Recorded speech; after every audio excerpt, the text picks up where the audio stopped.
Welcome, welcome, welcome. It's a late night dive in.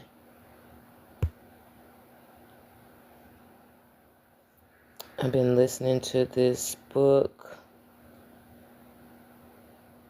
and instead of reading it, I decided to share it, but to share the audio version. Audio.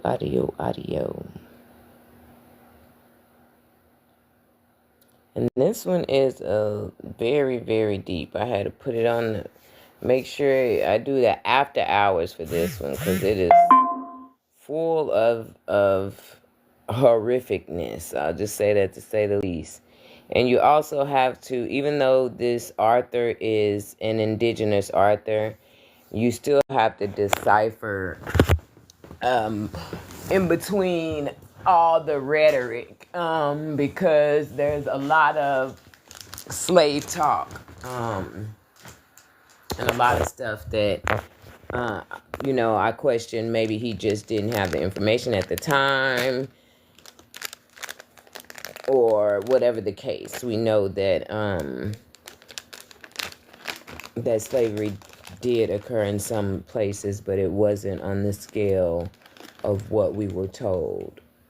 So, in listening to it, I have learned to, in listening to everything, you have to learn how to decipher and, grab the truth and leave the rest behind, right? So I've always heard stories about this particular topic, and it's so weird. It's just absolutely disgusting. So it's hard to even phantom, right? That this could happen. And oh gosh, we've seen so much. So it is crazy because the writing in the book is very, very small. So I did decide to go with the audio version, and it kind of helps you do a deeper dive into the actual story when you're not worrying about whether you can see all the small fine print. But no, at least allowing someone else to read it actually helps you to put all your focus into the subject at hand, right? So, just trying to decide what chapter to dive into. I think I'll just play it from the beginning.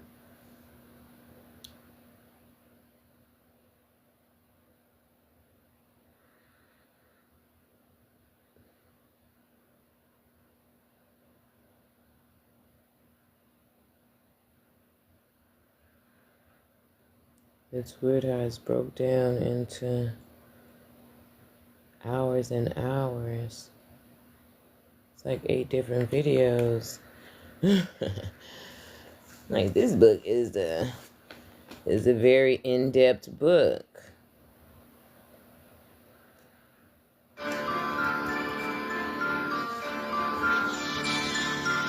Are you searching for the best in online black radio?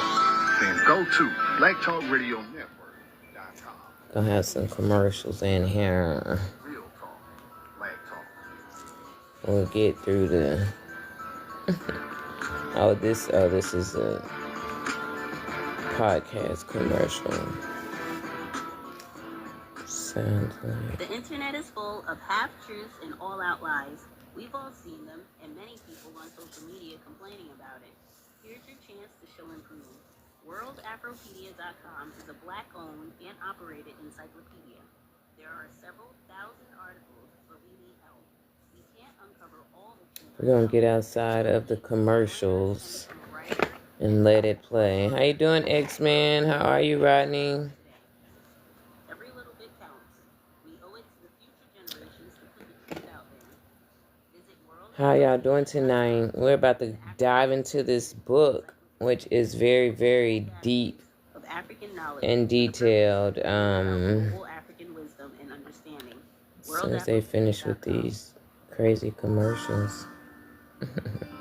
Thank you for tapping the screen. Black Star, Mr. Nick Childs, beating sexual abuse of Illinois inmates detailed in lawsuit reveals torture black men subjected to in American prisons. I'm skipping down midway through the report.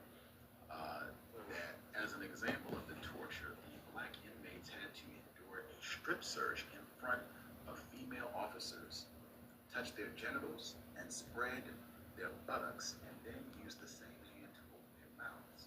They would also have to march from their housing units to the gym at the facility with their hands on the mats. So they would put hands on the genitals with direct contact with the necks and hands and buttocks. If they broke up the formation, they would be fired.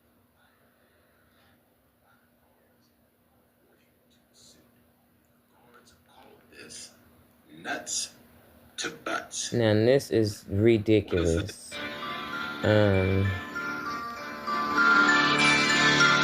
Are you searching for the best in online black radio? Let's go back to it. I went back to the commercial. Hold on.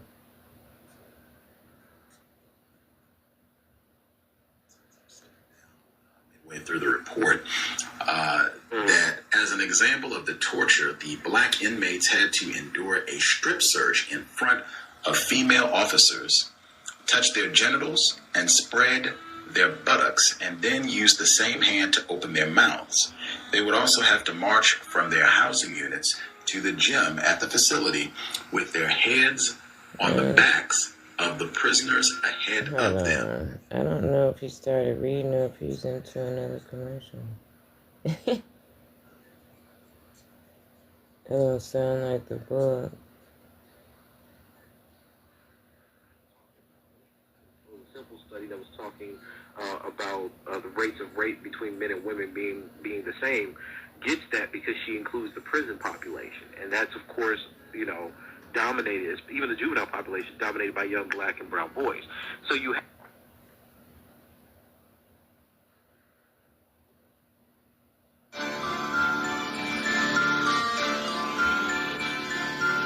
Are you searching for the best in online? Okay. Get past these videos and commercials and then we'll get started. Thought I had it, but I don't want y'all to hear all these crazy. This sound like a Vlad TV commercial. We definitely ain't advertising for them. Thank you for the heart, me, Rodney. Of half-truths and all-out lies. We've all seen them, and many people on social media complaining about it. Here's your chance to show improvement. WorldAfropedia.com is a black-owned and operated encyclopedia. There are several thousand articles, but we need help. One of those late nights. Look, it's late for me.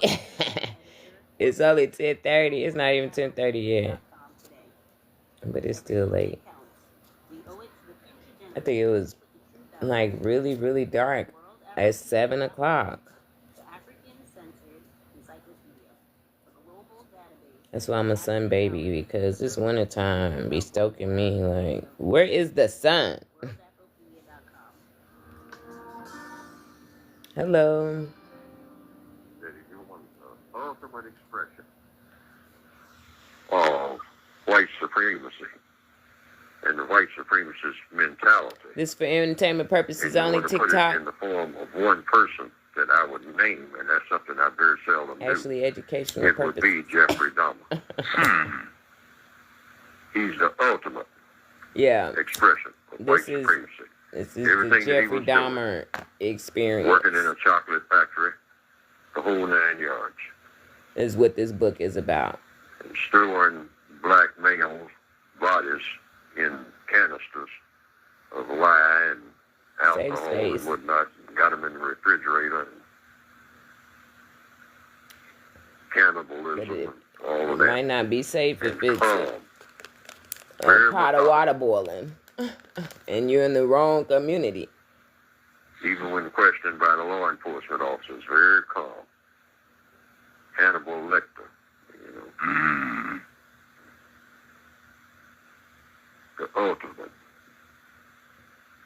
What Aryan looking. wasn't he with young boys too? Yeah. He was, I mean, I forgot how many bodies. Is, something like 20 or something like that. Mm. You can probably look it up on the computer. Jeffrey Dahmer, you know. He didn't even try to protect him once he went to prison. He was so embarrassing to everybody, I guess. I mean, everybody who really thinks like he does, they warned him out of the way. The black guy killed him in prison. Right. I remember that. Yeah. See, and I think he was set up to be dead because, he was considered a monster. Unalive. As calm as he can be. This is why I was wondering if it was too deep for TikTok, but that's why I decided to wait till late night. I put the 18 and Went to older. work on time. Excellent worker. Working in a chocolate factory. Looking at chocolate being churned all day.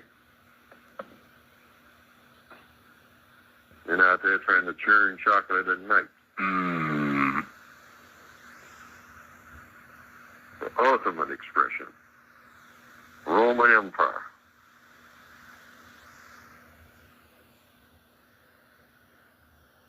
Black death associated, black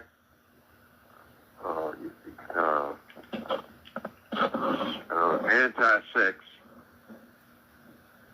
with non-white people associated ultimately with death Unalivement. as being the ultimate. Gather them up, befriend them to the extent that you're saying that, hey, I'm going to take you, a black male, and make you ultimately effeminate, and then kill you. Mm. First chance I get. And he ate them too, didn't he? Wasn't that his thing? Yes, and eat the bodies, eat the body parts. Got them in the got the body parts in wrappers in the refrigerator. Mm. And got other body parts, I mean, they didn't know what to do with, I mean, because he got so many. And got them in big drums full of acid and whatnot. Keep them right there. Not somewhere way out in the woods somewhere. Keep them right there in their apartment.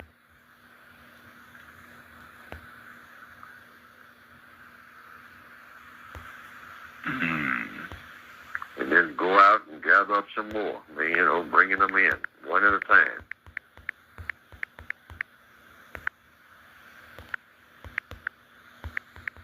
Wow. They probably, you can probably look his name up on the computer and get the whole story. I mean, from A to Z. And it's written several books on it and whatnot.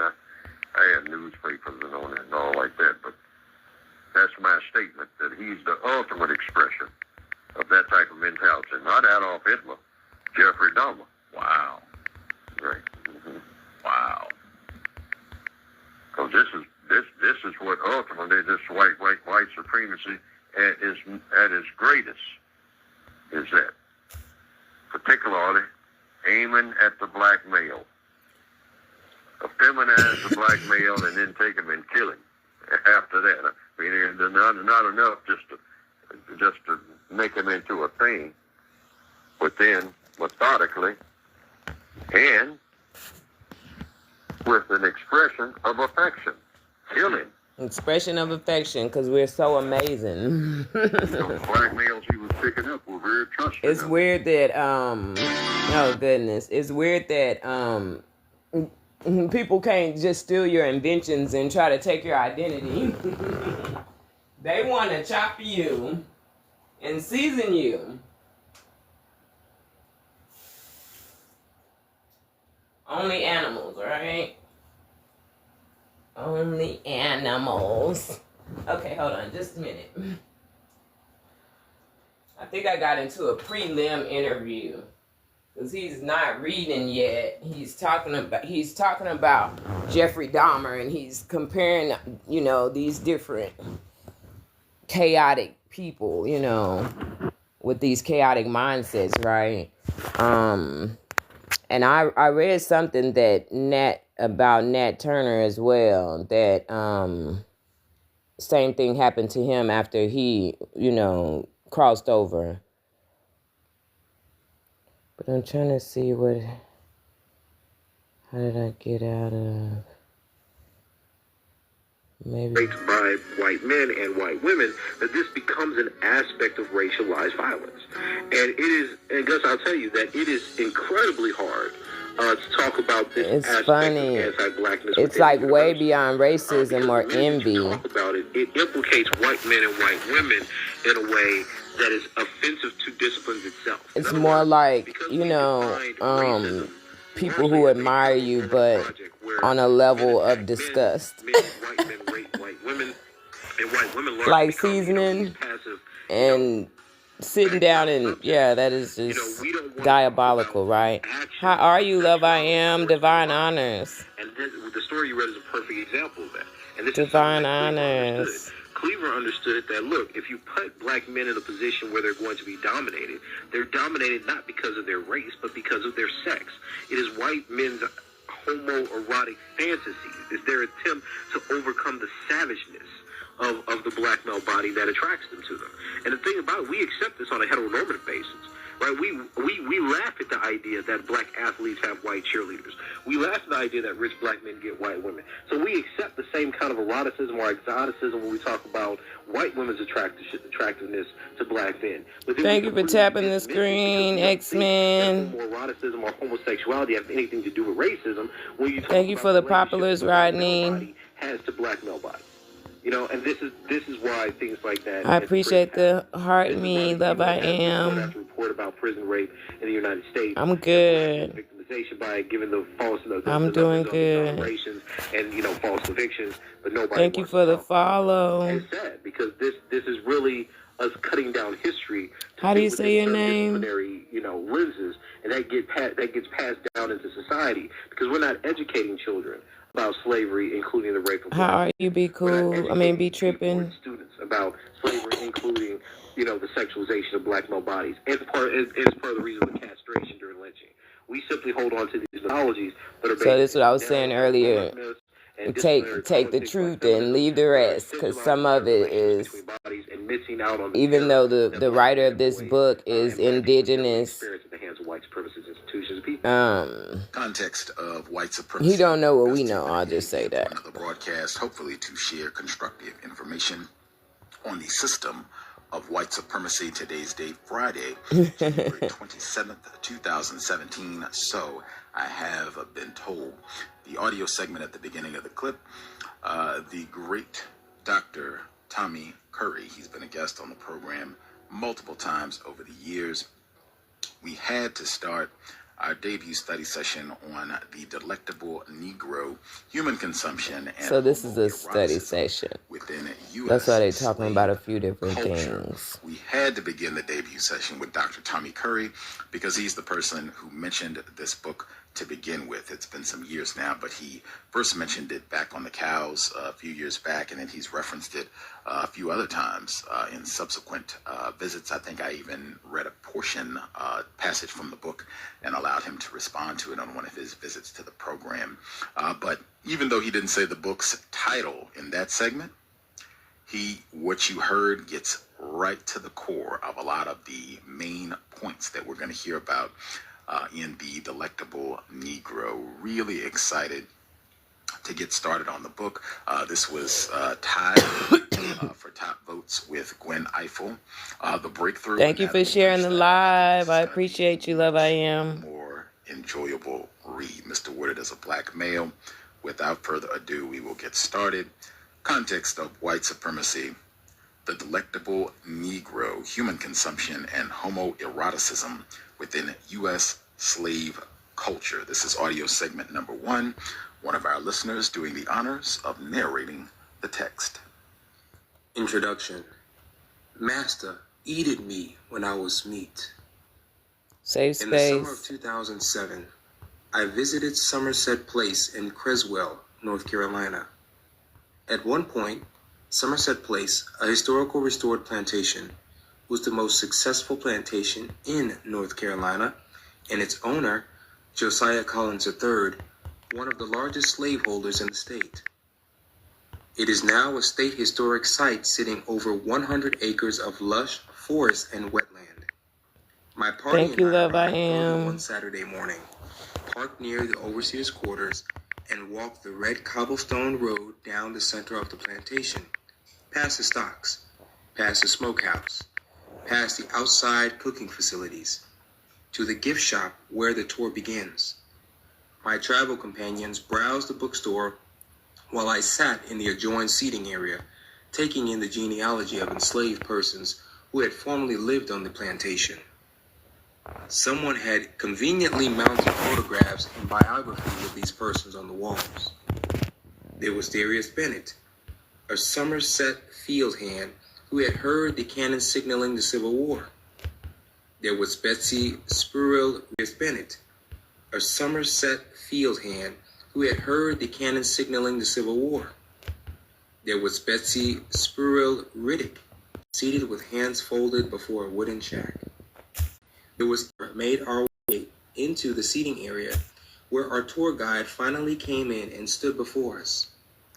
He wore khaki pants, a maroon polo shirt, and glasses. He was blonde-haired, blue-eyed, and stood about 6'3" tall. For the sake of discussion, I will refer to him as Mr. Swellfellow, because he had that look of a good hometown guy. He probably lived in the same neighborhood as his mother, if not with his mother, volunteered with the local fire department, and had a high school sweetheart he was engaged to. Went to church every Sunday, and as far as I could see, wore honesty about his face like a child wears a milky mustache. He was totally disarming and chubby and southern, and immediately attentive, standing before us, leaning on the mantel of the fireplace. After warming to us, he began by talking about the pictures on the wall and quickly segued into minor details about the plantation. Not all of the original buildings had been restored to the plantation. This was a walking tour that would begin at the overseer's quarters and end at the big house. A woman who had once tried to escape was put into the stocks in the wintertime. Her legs froze, and they had to be amputated. Each month, enslaved adults received a ration of a peck of corn and 3 pounds of dried meat. The slaves on this plantation were well fed, Mr. Swellfellow emphasized before rattling off more details about the tour. I tried to stay focused, but my mind returned to the rationed meat and cornmeal.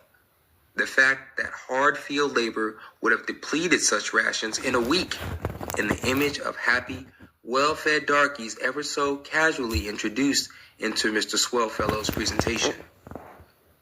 I raised my hand and waited for Mr. Swellfellow to call on me. True to his namesake, Mr. Swellfellow noticed my hand and welcomed my question. Mr. Swellfellow, I began, I want to go back to an earlier point you made for clarification. You said that the enslaved were given a peck of corn and 3 pounds of meat, and then you said that they were fed well. But to my thinking, the enslaved must have gone hungry, especially those working in the fields who would have needed more substance than this to sustain them in backbreaking, day-long labor. The smile on Mr. Swellfellow's face dimmed. Attention passengers, the ferry is now departing. Now, we know I met at least 2 people that talked about picking cotton and getting paid for it. So I kind of bypassed the slavery part of it to focus on the delectable part. Because the black males he was picking up were very trusting of it. Okay. Here's a nice. Hold on, I messed up something. Hold on.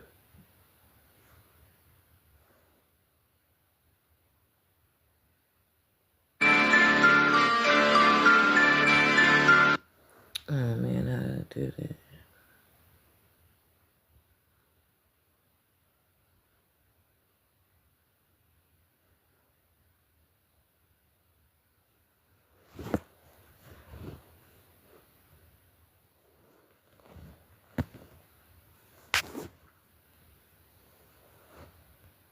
because the black males he was picking up were very trusting of him. And here's a nice white guy. I mean, he's buying me drinks and whatnot. I thought I paused it, but I didn't. This white cannibal was unique to the... My bad. Are you searching for the best in online black radio? Hold on. It's a new phone. I don't know what I did, but I didn't pause it. Doing something else. Are you searching for the best in online black radio? Go to blacktalkradionetwork.com, helping you filter through the noise. Real talk, black talk.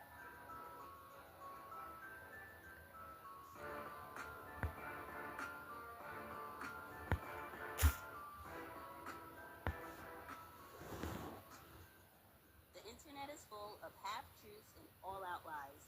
We've all seen them. Visit worldafropedia.com.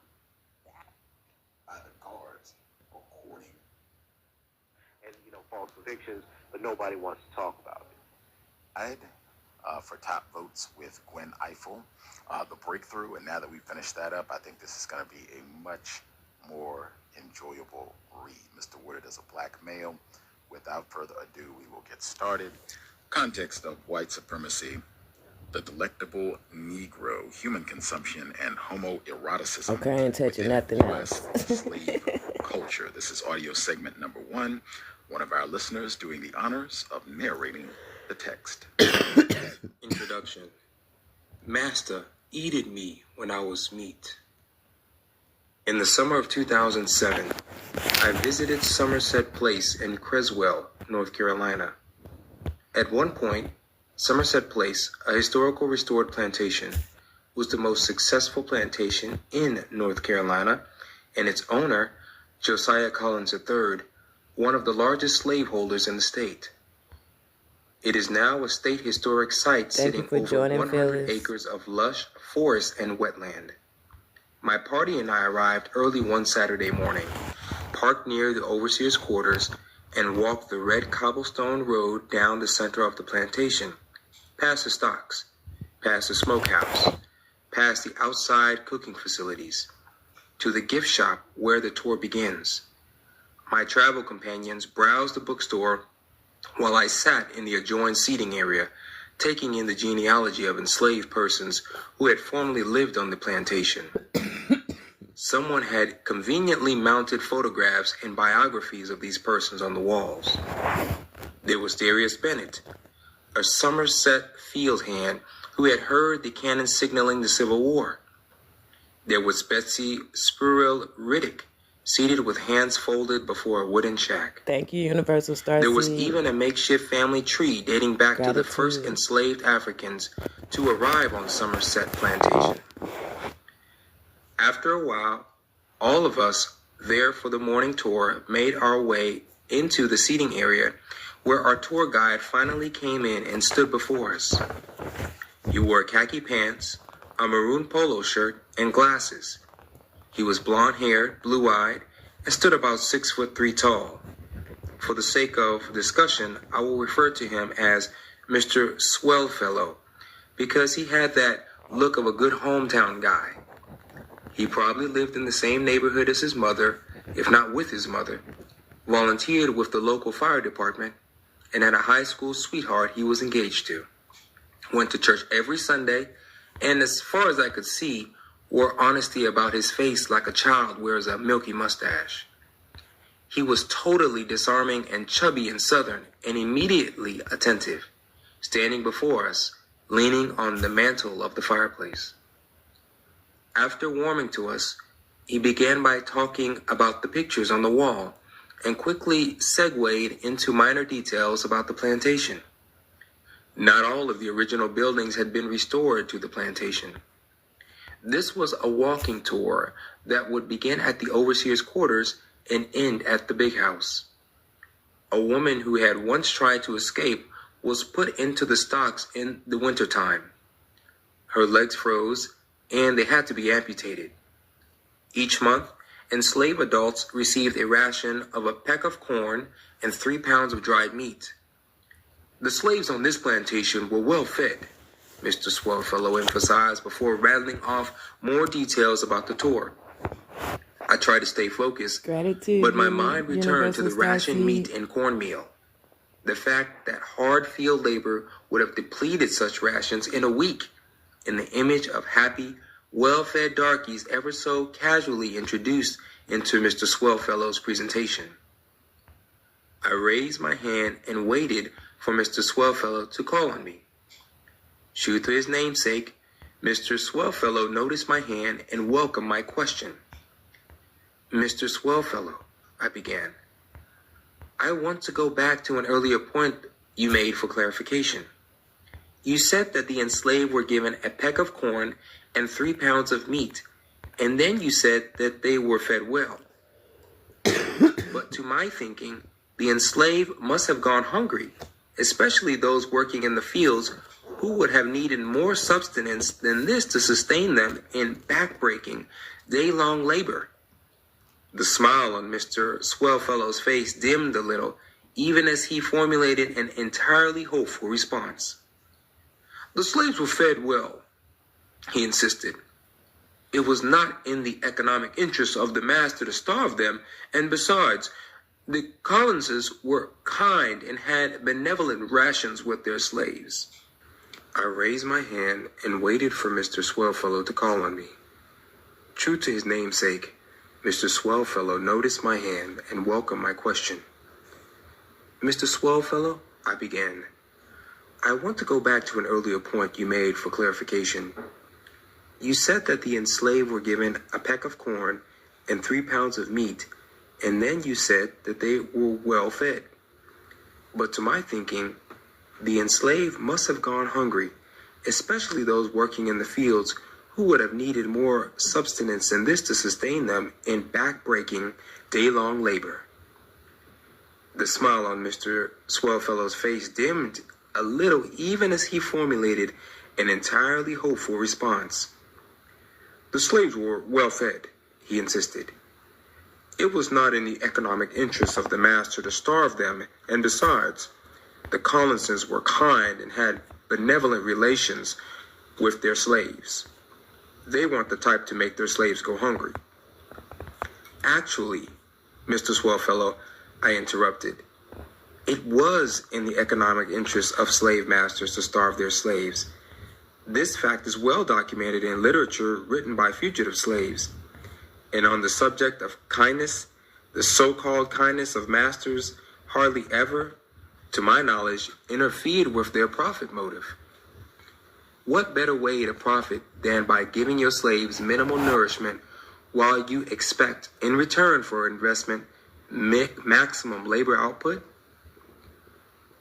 Only after I stopped speaking did I realize I was shaking internally and had taken an edge to my voice.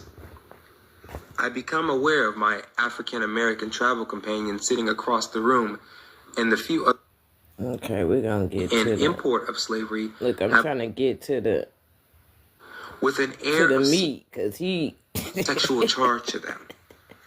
John S. Jacobs, for example, referred to his former masters as human fleshmongers, possessed of an unnatural hunger for human flesh and soul. Naked bodies depicted on the action block, instances of rape and sexualized torture coincide with the hunger and satiation described by Jacobs. entertainment purposes only. For Solomon Northrop, the gastronomical enjoyments and excesses of whites included the sexualized treatment of men, such as himself, at the hands of slave catchers, overseers, and masters.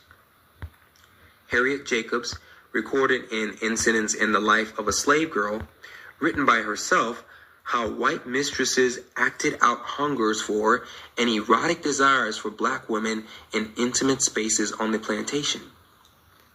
Issues of sexual dominance and white male fixations on black male. So I don't know, because the more I listen, it's like he's not even getting. I know we right in the beginning of it, but it sound like there's a whole prelim that he's trying to set up before he even get to the, like, we ain't even got, can we get to the delectable part? Like, why not go right in as a writer? I'm not, criticizing anybody writing skills, but he talking about a lot of other stuff. And I don't know if I want to hear all of that. Like, do y'all want to hear all of that until he get to the meat of the book? And then a lot of it's not true. So it's like, I understand we got to go through it to get to it, but what do y'all think? It's hard to fast forward through it too, because I don't know what what parts we're gonna be skipping over and what parts we not gonna be skipping over, but some of it I just don't want to hear. So opinions. Give me your input.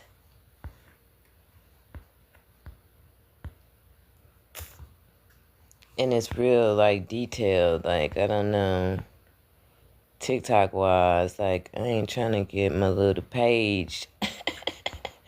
But it's a lot of extra.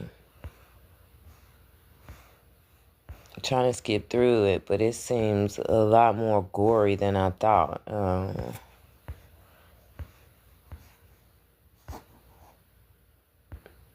Definitely safe space. Look, thank you for typing that in. Yeah, I'm like, to the point already. All this extra. Or if I sent you an invite, my bad. I did not mean to do that. What do y'all think? Do y'all want to keep listening? See how long it's going to take him to get to the juice? I'm just for it. Like, I want to hear you to get right to the point and to the cooking part, or, whatever. But then, then I question if I want to hear it, because I can already tell by, if he hasn't even got to the juicy part yet, that the juicy part is going to be, just as bad as far as these details go.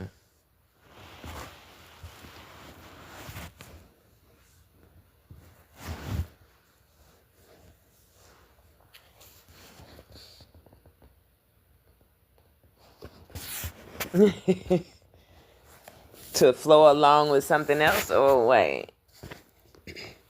What you mean you don't feel the vibe of what? I'm asking specific, just so I know.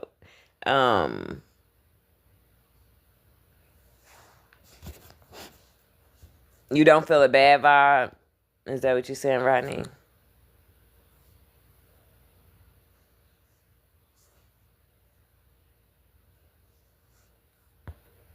I feel like as long as I keep this entertainment purposes only up, I'll be good. But I don't know what they're going to say. You know what I'm saying? It's like the writing is too small for me to read the book. So I haven't read through it, and I don't know what they're going to say.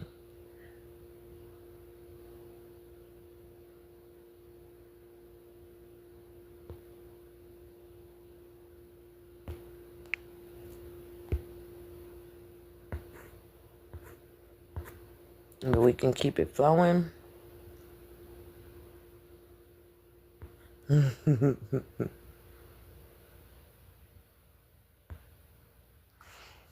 Okay, let's see.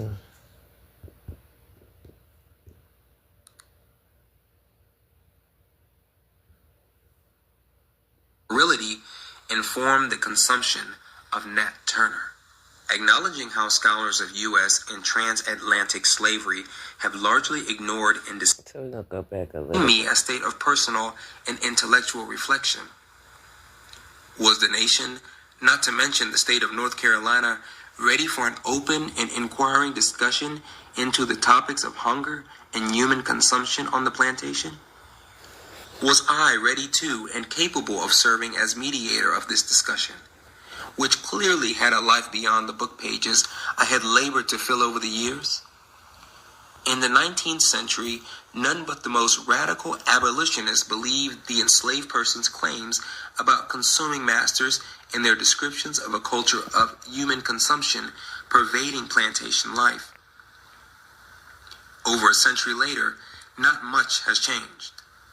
Not only had we collectively forgotten many of the significant details of slavery that continue to impact the present, but we had also willed ourselves to forget the horrific forms that human hunger and the pursuit of power could take. Despite our will to forget and desire to reconfigure the past, the reality is that institutionalized hunger and practices of human consumption characterize life on many southern plantations. No topic disturbed and mystified 19th century America like the subject of human consumption under slavery. He did say southern. For the most part, whites during the time responded to this topic, as did Mr. Swellfellow, with an air of secrecy and shame. For example, one of the most notorious incidents of literal black consumption from the 19th century involved members of the whaling ship Essex, which sailed from Nantucket, Massachusetts in 1838. While Nantucketers still today have little to say about the incident, especially the fact that the first 4 crew members to be murdered and eaten by whites were black. Nantucket was known in the 19th century as a Quaker and abolitionist stronghold, and its residents then and still today find it hard to explain ship captains operating as slave drivers. African persons treated in a brutish manner aboard whaling ships, and, more pointedly, the master-slave ideology informing the consumption of the 4 black men. Colonial-era Nantucketers were not alone in their self-preserving silence. Slave-owning whites, for different reasons, covered up the reality of black consumption.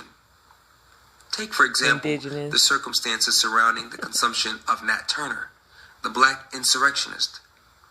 Black members of the Southampton, Virginia community left oral records of whites who tried to coerce them into consuming Nat Turner's boiled-down flesh and entrails.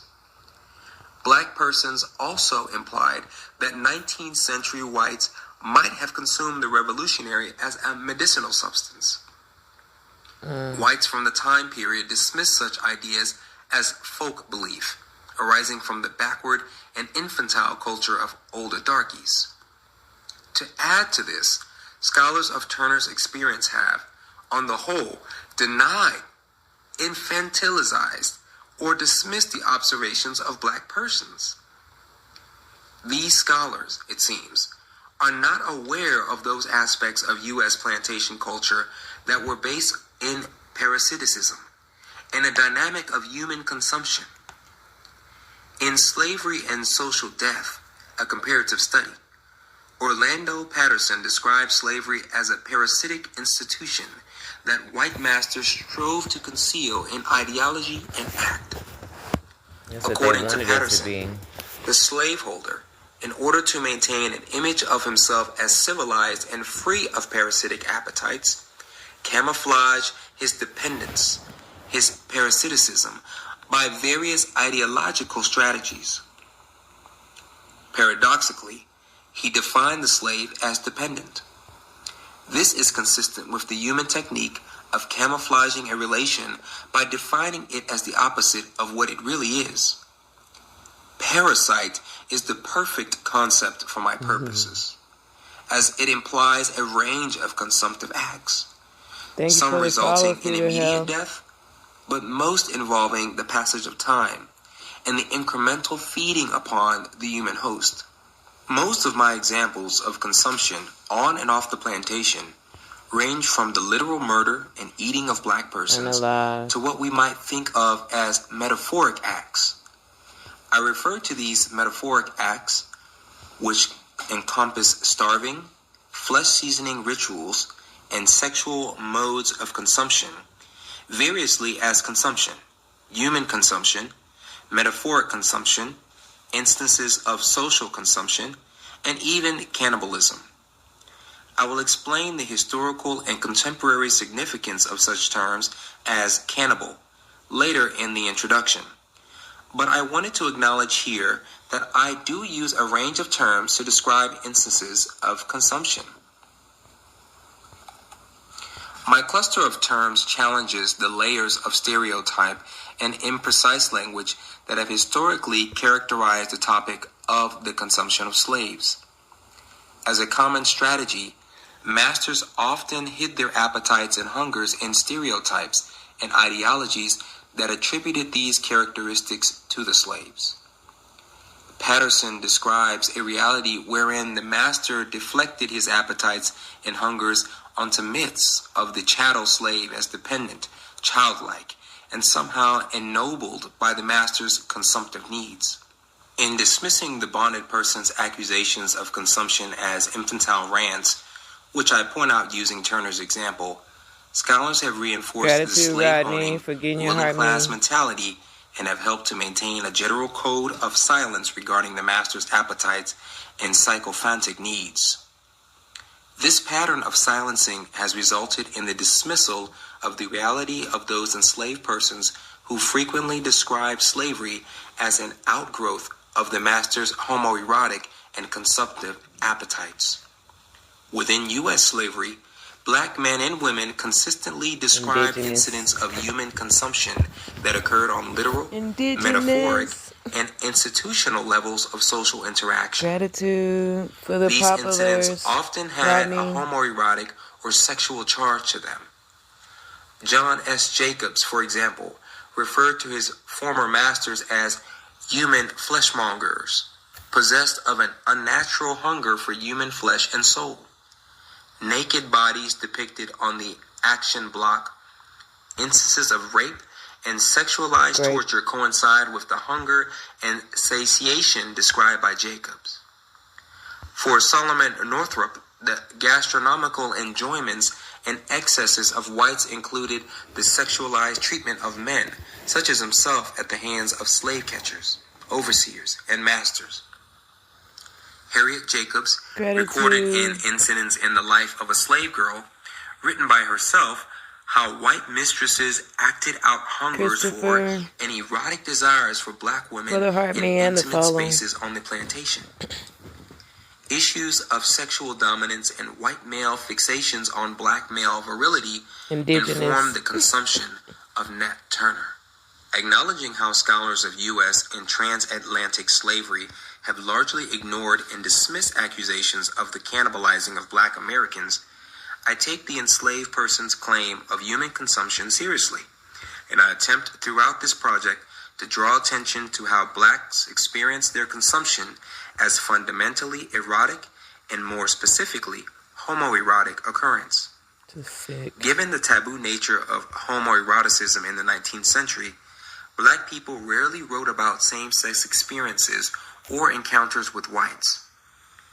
In the context of consumption, though, this topic was unavoidable.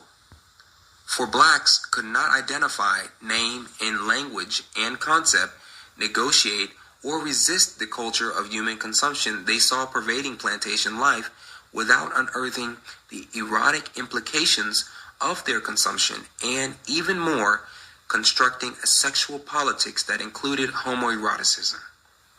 Amazingly, 19th century black Americans without conscious forethought created an entirely new language and symbolic system to describe not just their consumption, but also the deeper homoerotic nuances of black life under slavery. Linking this personal reality to the larger national political terrain, they developed strategies of resistance, a politics of moral accountability, and a social vision of human consumption that implicated the most cherished values and tenets of the Republic. When black Americans describe instances of the eating, cooking, and consumption of flesh in slave narratives, newspaper articles, speeches, testimonials, sermons, and autobiographies, They not only questioned the national body politic, but also tried to understand why and how they had become so delectable, so erotically appetizing to a nation and white populace that, at least rhetorically, denied and despised their humanity. A New Orleans physician, Samuel A. Cartwright, perfectly captured this denial of and despising of the Negro in his medical writings. Cartwright's popular views depicted the Negro as childlike, lacking civilization, and therefore a completely undesirable species. On the topic of Negro infantile behavior, he writes, Negroes, moreover, resemble children in the activity of the liver and in their strong assimilating powers, and in the predominance of the other systems over the sanguineous. Comparing the Negro's skin to that of an animal hide, he describes how his skin is very thick and how he has a membrane called plisa lunaris, like that which observed in apes. Gratitude, He reserves his most sweeping comments for so-called African biological and racial inferiority, which, in his opinion, has rendered the people of Africa unable to take care of themselves. In reality, of course, enslaved black persons took care of whites, who often acted as sycophantic children in their demands, hungers, and insatiable needs. Under this cloud of delusion, wherein whites depicted the Negro as the helpless adult infant like that they themselves embody, white hungers for and desires for the Negro could flourish.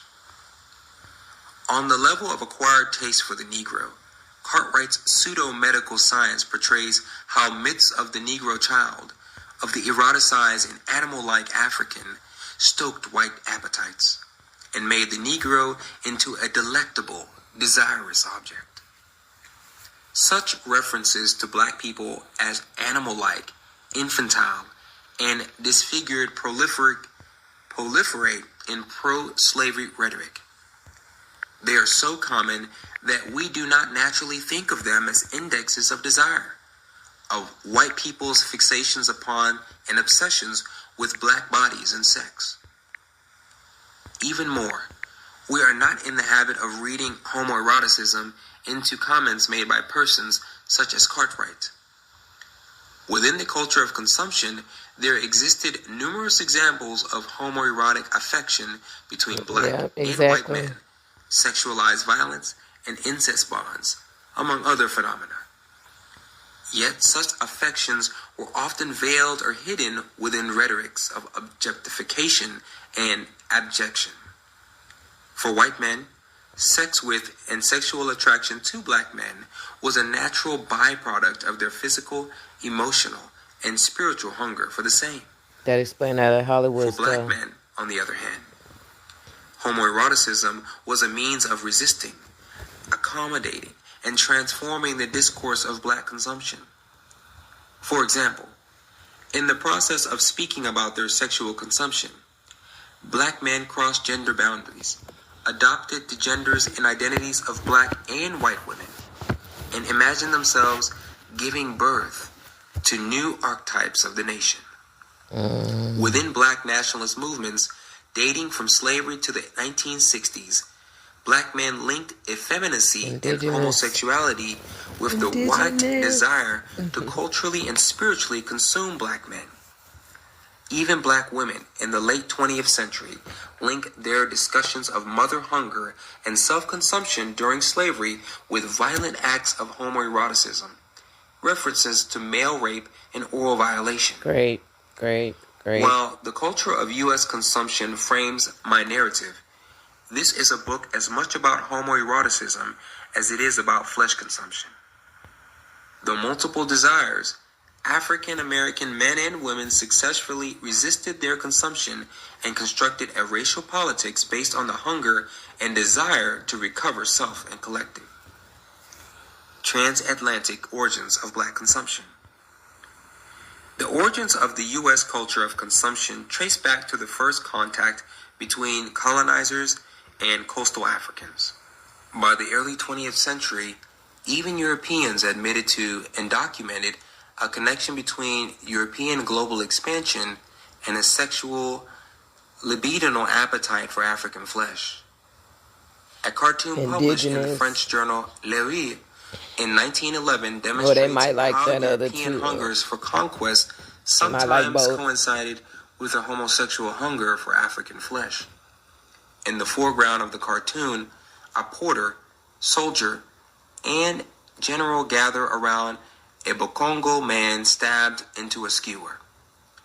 The Bakongo man spins around and awaits the slice of the butcher's knife resting at his knees. A 19th Because if we remember, well, no, that wouldn't make sense. But yeah, you know, they say dark meat is, you know, it's tender. So maybe they like both. So I won't keep saying indigenous on the African part because they might mean indigenous and African. 37 cartoon published in the Belgian magazine Hunger Leven that also depicted Europeans' cannibalism had a caption that perfectly captured the irony of an African turning on a skewer. Any takers for Negro soup?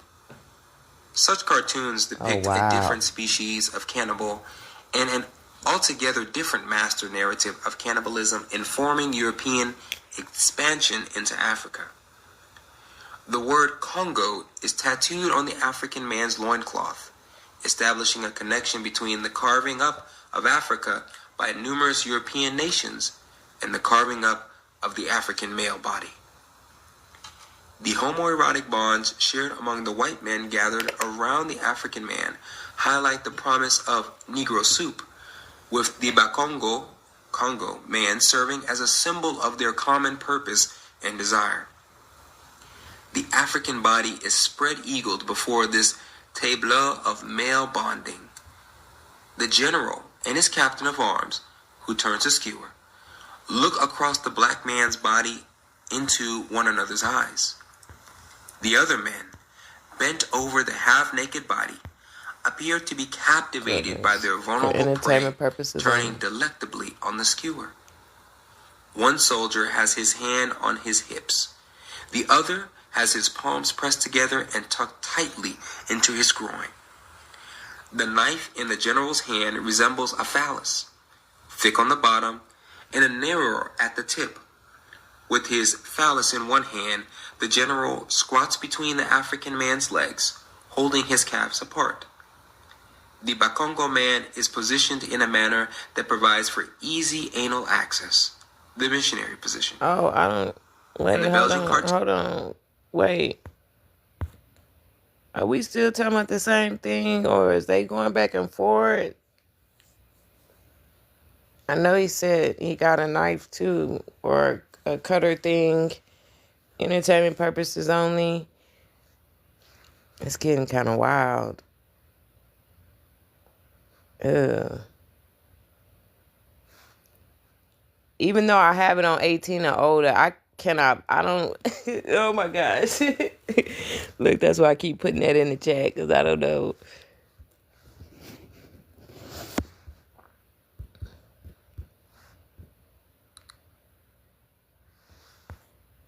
My ears are sensitive.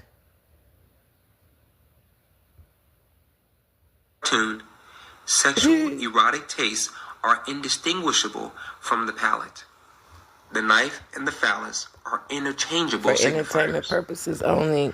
This for adults cartoon only. depicts a widespread belief in Western and Central Africa that Europeans were cannibals. Groups such as the Igbo, Bakongo, Fanti, and Guinea all thought of European interlopers as cannibals. A century because earlier, they knew him very for well. example, Ali Esemani of the Borno people in Nigeria described his encounter with a European cannibal in a manner laden with terror and homoeroticism. Diabolical for real. A Sami is transported a slave throughout many Western African regions. Slave traders finally bring him and a group of kinsmen to the home of a white minister in Bathurst in 1818. The minister comes out of his home and surveys all of the slaves. He takes a marked interest in Esami, who recalls the man took hold of my hand and drew me into his house. According to Esami and the other Africans assembled, the white man strongly desires him, takes a delectable interest in this Bonu man. The terrors and observations of the other enslaved African persons erupt into whispered rumor. The white man has taken Ali and put him into the house in order to slaughter him. Inside the house, Ali imagines his seducer wielding a phallic object, a long knife. If this white man takes a knife, he thinks to himself, and I see it in his hand, Good I evening, will hold it. Ren. The threat of sexual domination and dismemberment hovers at the edges of Isami's imagination. The Africans translate white male phallic power over the effeminized African subject into an erotics of appetite and eating. The slave trade ferried this culture of... Y'all remember when Earth was saying that that the white tea turned on the Africans after they had done all that stuff for them? I'm kind of wondering, like, if this was when that happened. After, and then that's when they got a taste of the dark meat or something. I don't know. and consumption aboard slave ships across the Atlantic, where it took root and assumed a number of new forms in the context of chattel slavery. For example, within plantation culture, this culture of consumption took the form of whites literally flaying and smoking African American flesh, and overt references in slave narratives to masters literally and metaphorically consuming their slaves. For the slave, this culture of consumption was a fact of daily life, as was amply documented in slave narratives, works, progress administration, WPA interviews of ex-slaves, letters, political treatises, and autobiographies from the antebellum period. A Belgian cartoon, Ali Esami, and the literal and metaphorical consumption documented in slave narrative, letters, WPA interviews, and autobiographies are each examples of a horrific dimension of African American experience that is difficult, if not almost impossible, to put into language. Toni Morrison referred to this region of African American experience as the unspeakable. Indigenous. In her writing about 19th century literature and slave culture, she makes subtle references to a white culture of consumption.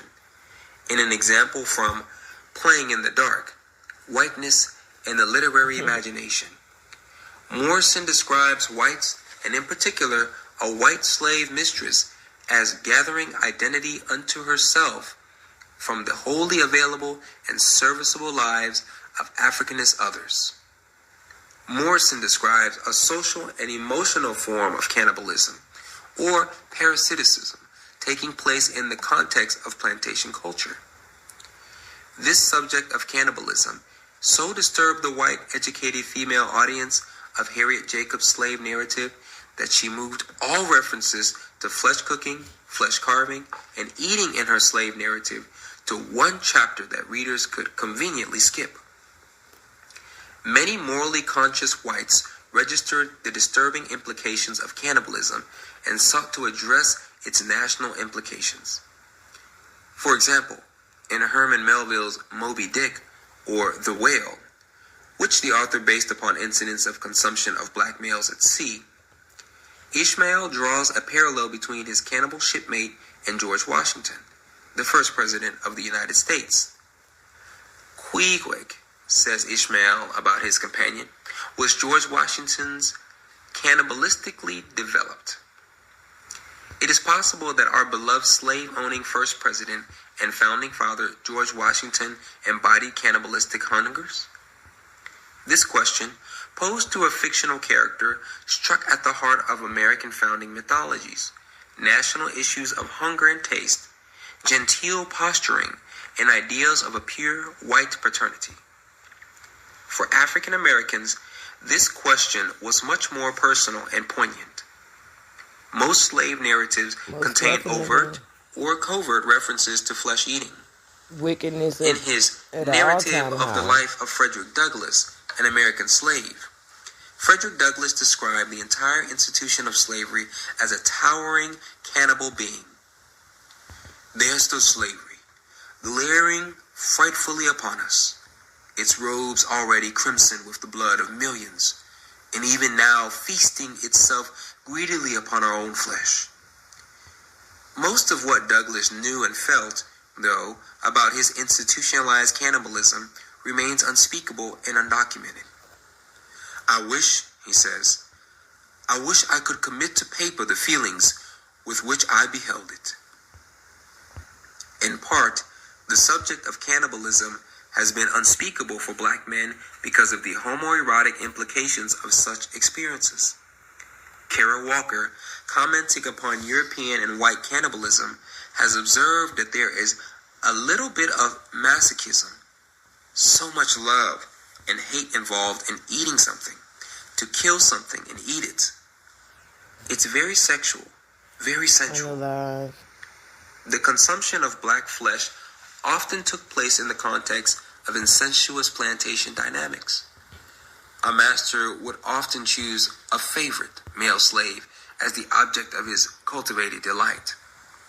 Black men in such contexts had to negotiate feelings of affection, hatred, shame, sexual degradation, and arousal toward white men.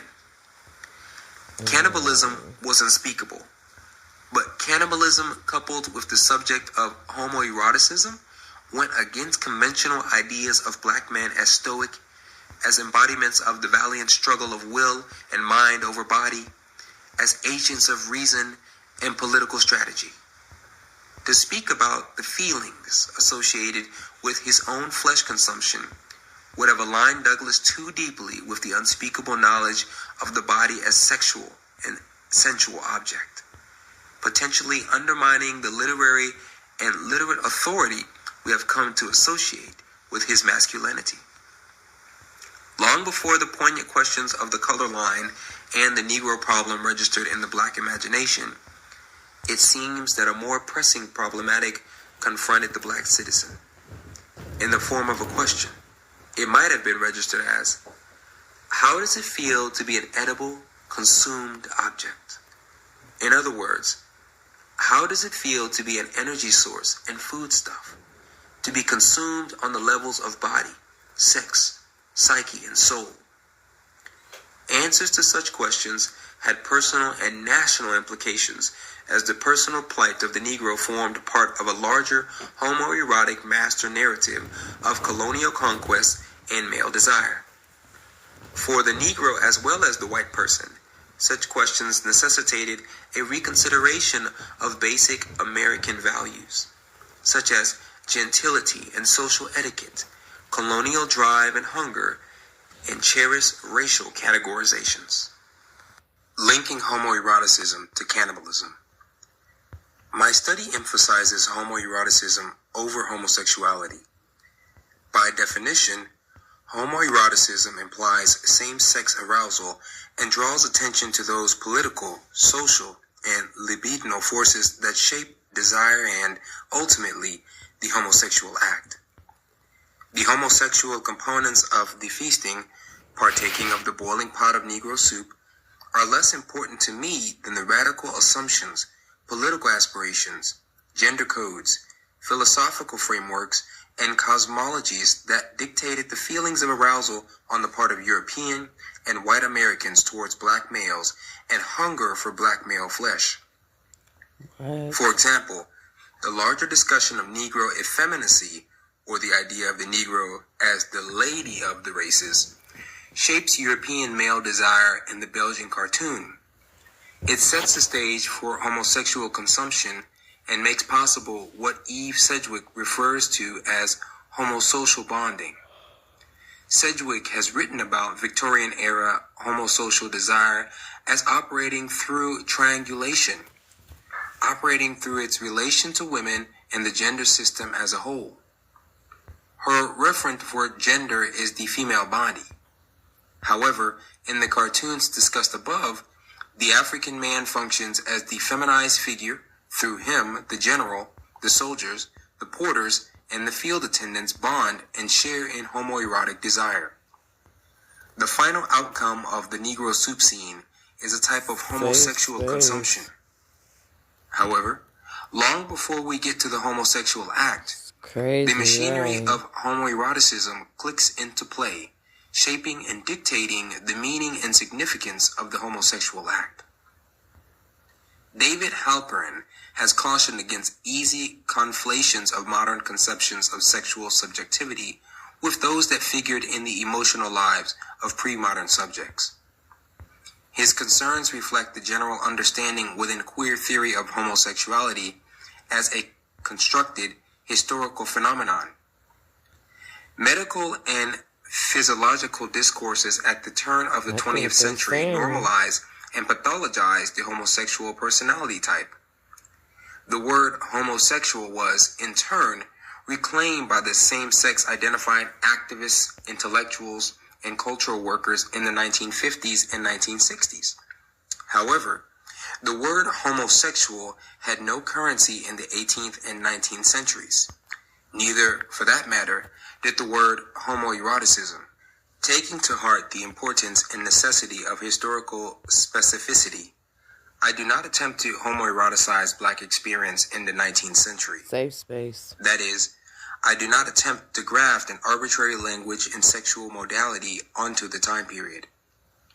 The word homoeroticism in my study serves as a referent for the large set of same-sex desires and intimacies that include romantic friendship between men, same-sex incest in the context of plantation patriarchy, the romanticization of and exotization of whiteness, and literal and metaphoric cannibalism, among other things. All of these terms I identify and extrapolate from their appropriate historical and cultural contexts. Often, though, when a blanket term is called for, I use the word homoeroticism to refer to any combination of these subcategories of experience. By coupling homoeroticism with cannibalism, I have sought to ground the meaning of the word cannibalism in the African-European encounter in the Middle Passage, the originary site of Black erotic sexual encounter. Paul Gilroy's The Black Atlantic, Modernity and Double Consciousness, resuscitates the Atlantic as a living symbolic and cultural entity for Black people of the African diaspora. Indigenous. Gilroy effectively recast the Atlantic. So wait a minute.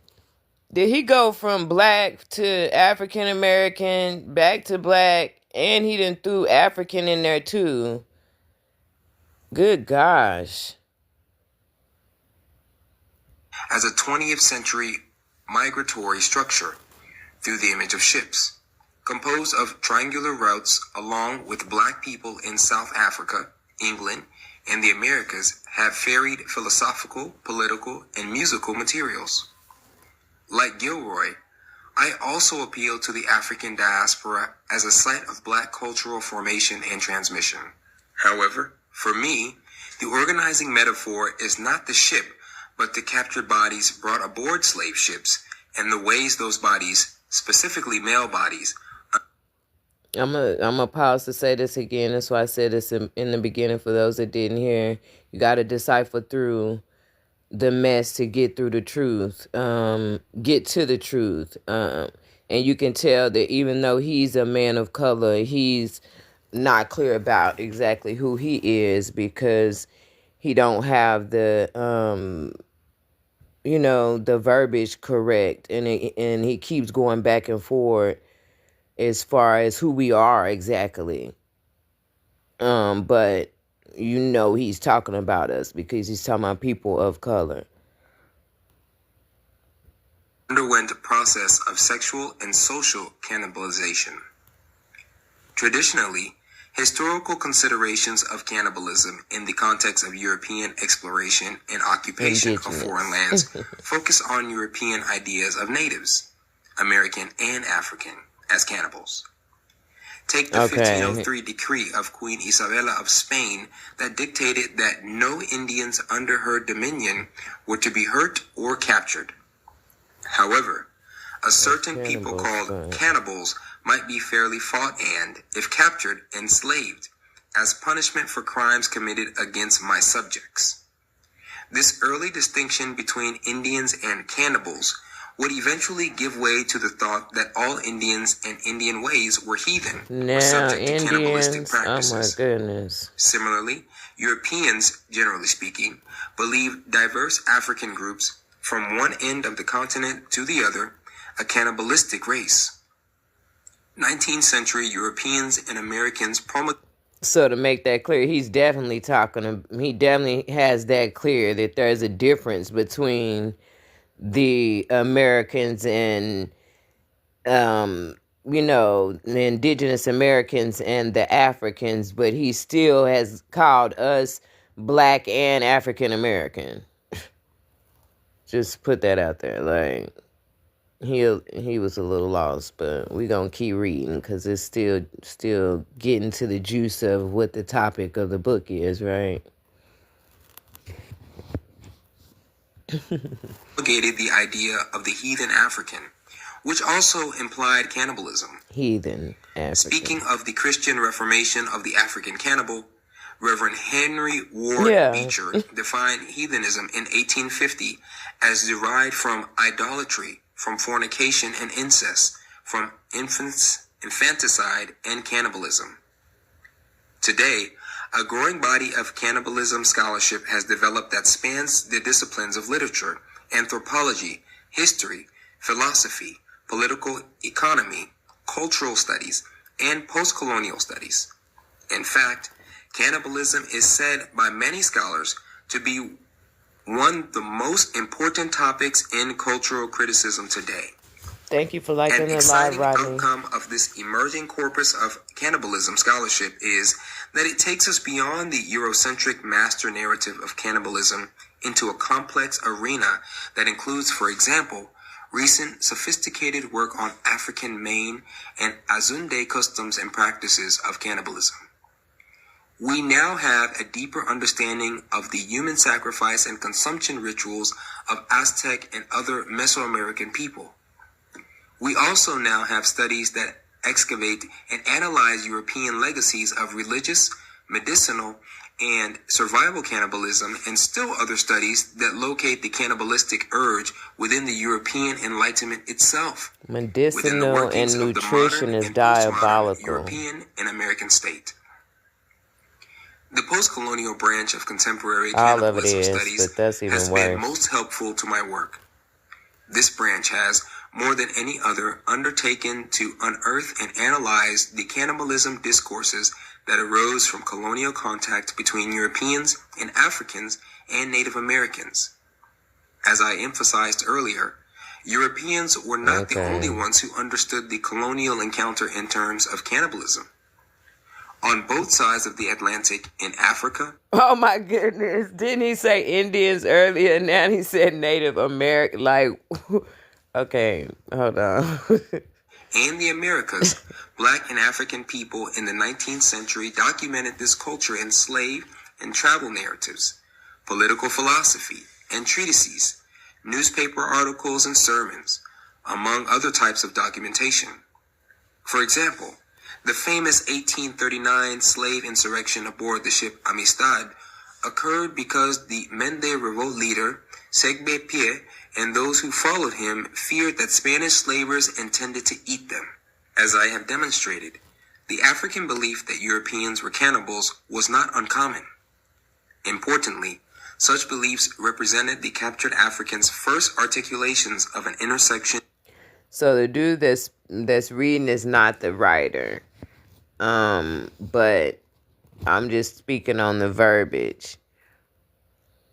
Between themselves, their bodies, erotic life force, labor capacity, and exoticization, and the Europeans' hunger for new land, physical and psychic contact with foreign others, and a perfect state of global dominion. The logic and incisiveness of those first African critiques of European cannibalism have accrued power and congealed into a number of contemporary African cannibal discourses.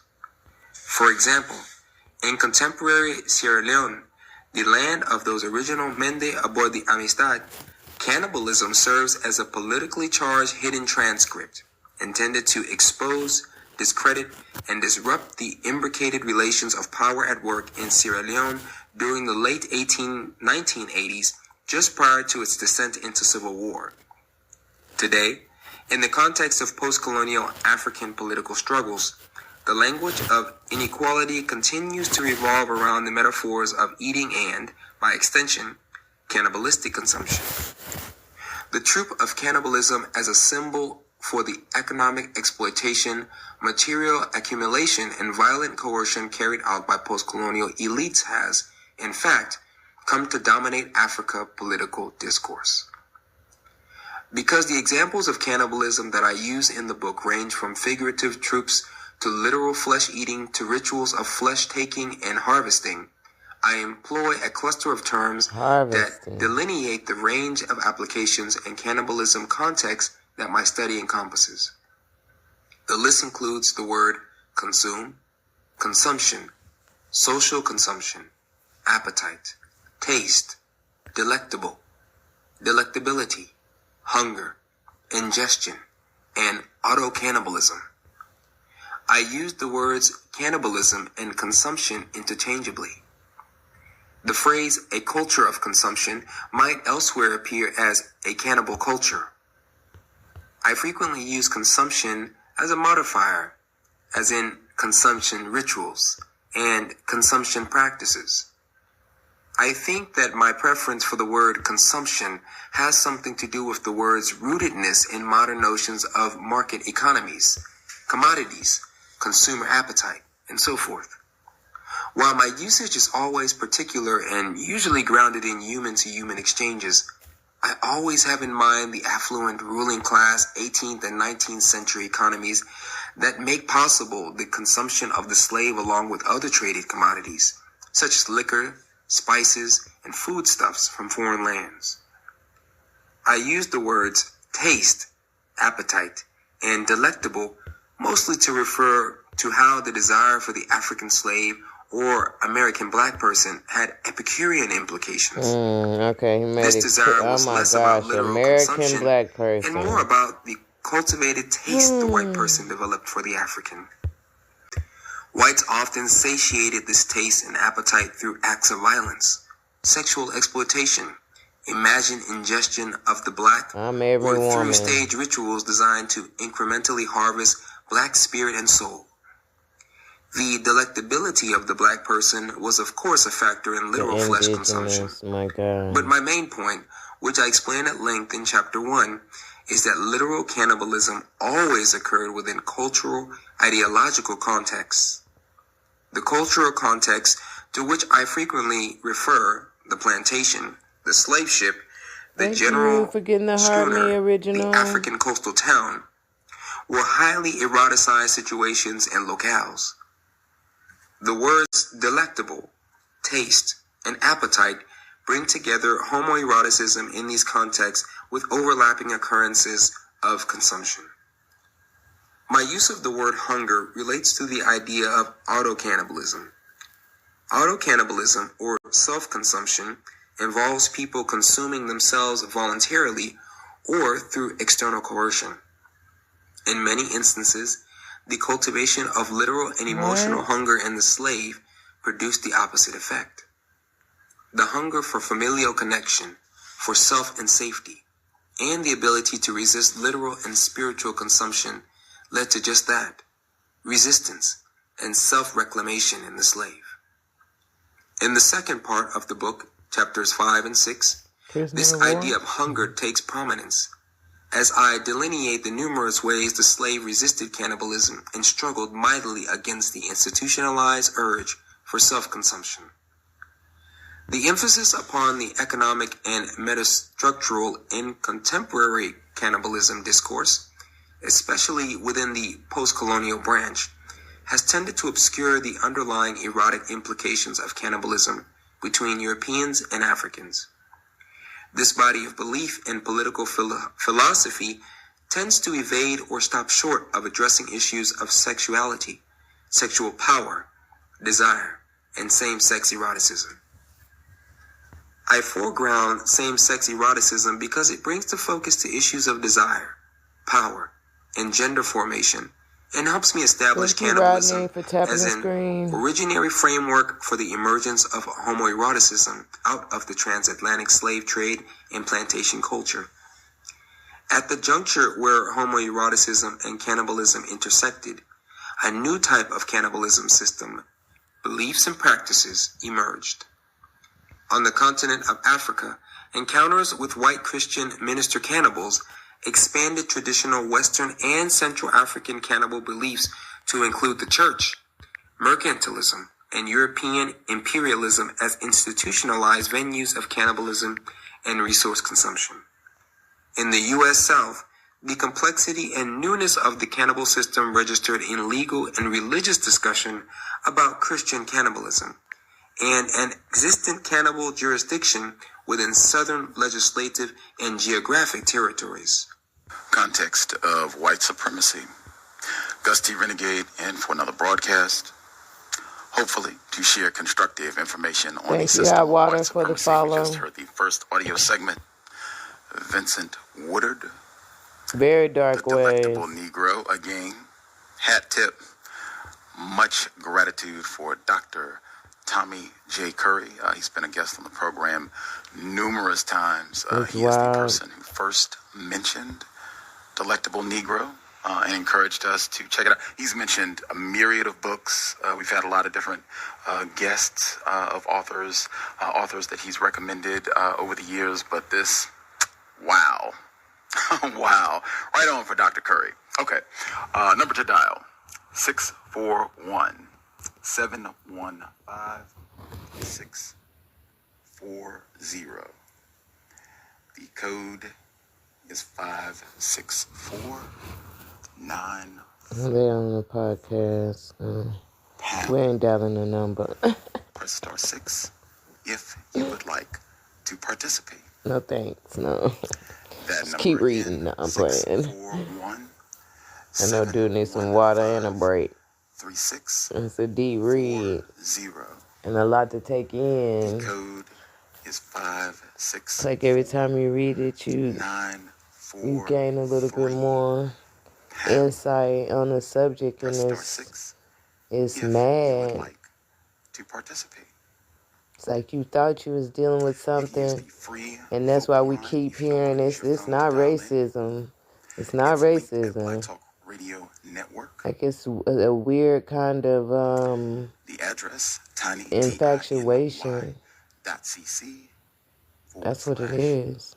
One race, and that is the number 1. The address again, tiny .cc/1 race. I'm trying to sound on deep. Is the number 1. Once you put in the address,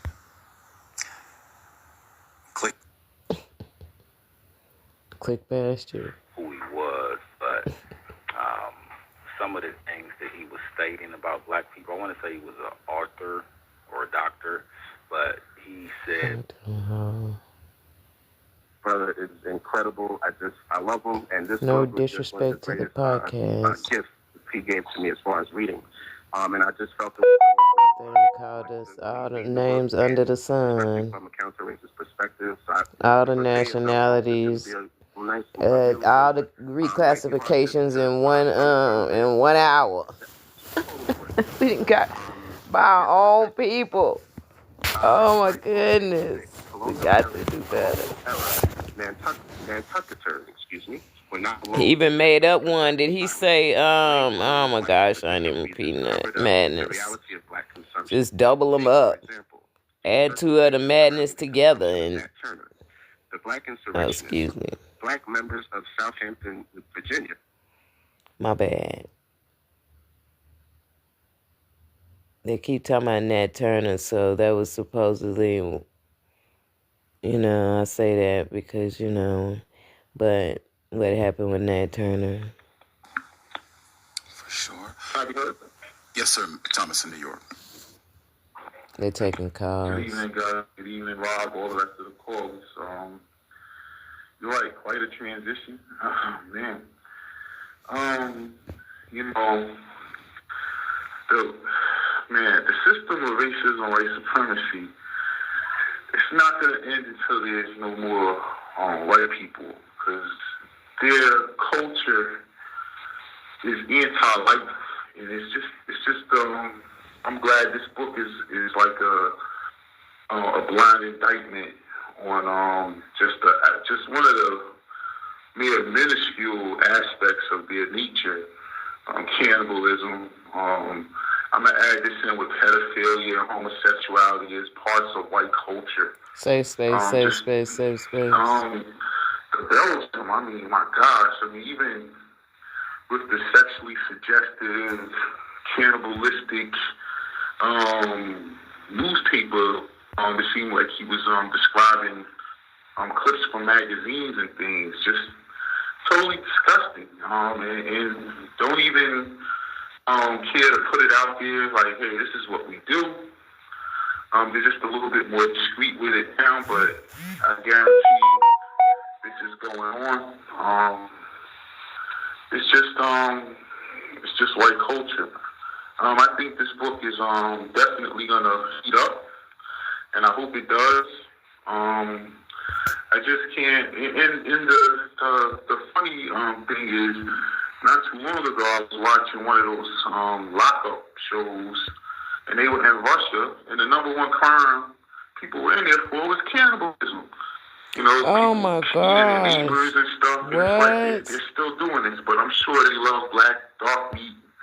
Probably greasy. I didn't know that was like major. I mean, I guess I hear it, but thank you very much, guys. I ignore a lot. Can I be heard? That was disgusting. Yes.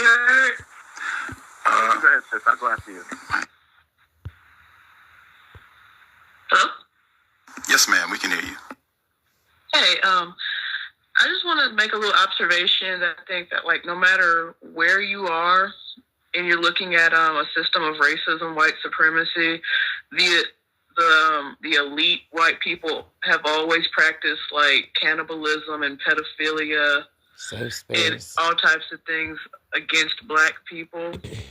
And I'm not sure if it's some kind of ritual or anything like that, but I think it's like no matter where you look at in any point in time, from slavery all up through Sandusky, it's always some type of elite, rich white people harming black bodies with sex and cannibalism. Safe space. And I mute my line on that. Can I be heard? Most definitely. Yes, sir, Ross. Greetings to you guys, to all the other callers. And listen, you have no idea how excited I am about this book. When I first read it, and super big up to Dr. Tommy Curry. That brother is incredible. I love him. And this book was just one of the greatest gifts he gave to me as far as reading. And I just... I'm scared to go too far up. Because when... In passing. The serial killer in mostly European countries as well. So I don't want to hear all the callers because somebody because of slavery and oppression. Calling whites. They attack a black person, knock him out. Say something out of line. I thought, great question when he said, not trying to entertain. Sedimentation of racial inequality and issues of trauma and post-traumatic stress that affect the ideological and material aspect. Where is this at? Surprisingly abstract. Somewhere outside, her leg was frozen, and then surprisingly abstract and interdeterminate with respect. Thank you. Grand.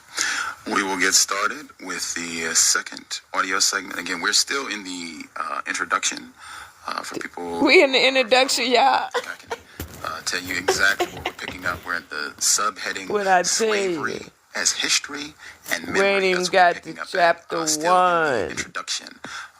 Real I think pleasure I heard. to be able to read the text. This is the late Vincent Woodard, The Like we Delectable already Negro, knew. Human But Consumption dang, how and much more Homoeroticism detail could you within U.S. get? Slave Culture.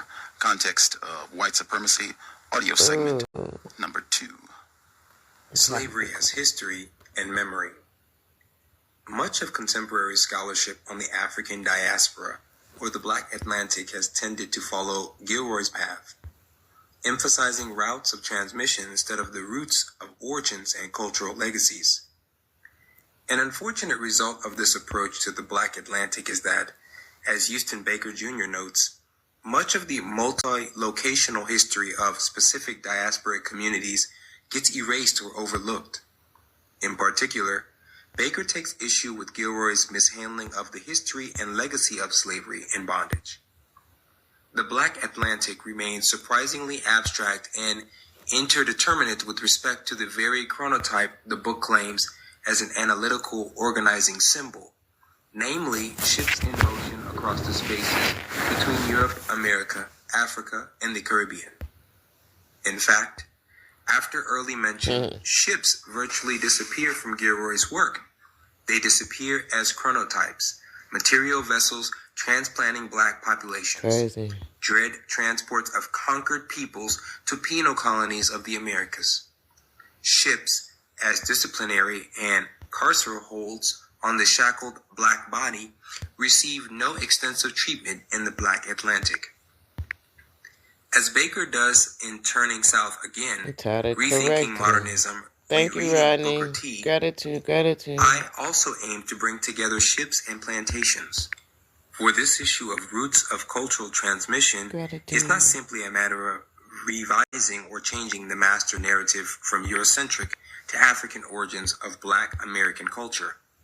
Rather, at stake in this debate over cultural origins is a deeper understanding of the ways in which, for example, the penal politics of slavery and chattel bondage speak to current political phenomena, such as the incarceration of Black people and Black men in particular, economic issues of racial reparations, and the larger systemic sedimentation of racial inequality, and issues of trauma and post-traumatic stress that affect the ideological and material aspects of Black uplift politics and communities. To give a more concrete example of the contemporary implications of the cultural origins debate, in Chapter 5, I examine how William Styron's historical novel, The Confessions of Nat Turner, occasioned the first ever public debate on the subject of homosexuality in the context of slavery. This national debate, occurring in the 1960s, demonstrated how, for Black people, the memory of slavery and questions of cultural origins attached to the slave ship had profound political implications rooted in the history and memory of slavery. My transhistorical approach to slavery is informed, in part, by contemporary calls in African American cultural studies for the excavation of documented materials on the subject of homoeroticism during slavery. Many Black gay scholars in the 1990s saw their contemporary dislocation from Black communities and political infrastructures as linked to a larger history of dislocation and silencing dating back, at least, to slavery.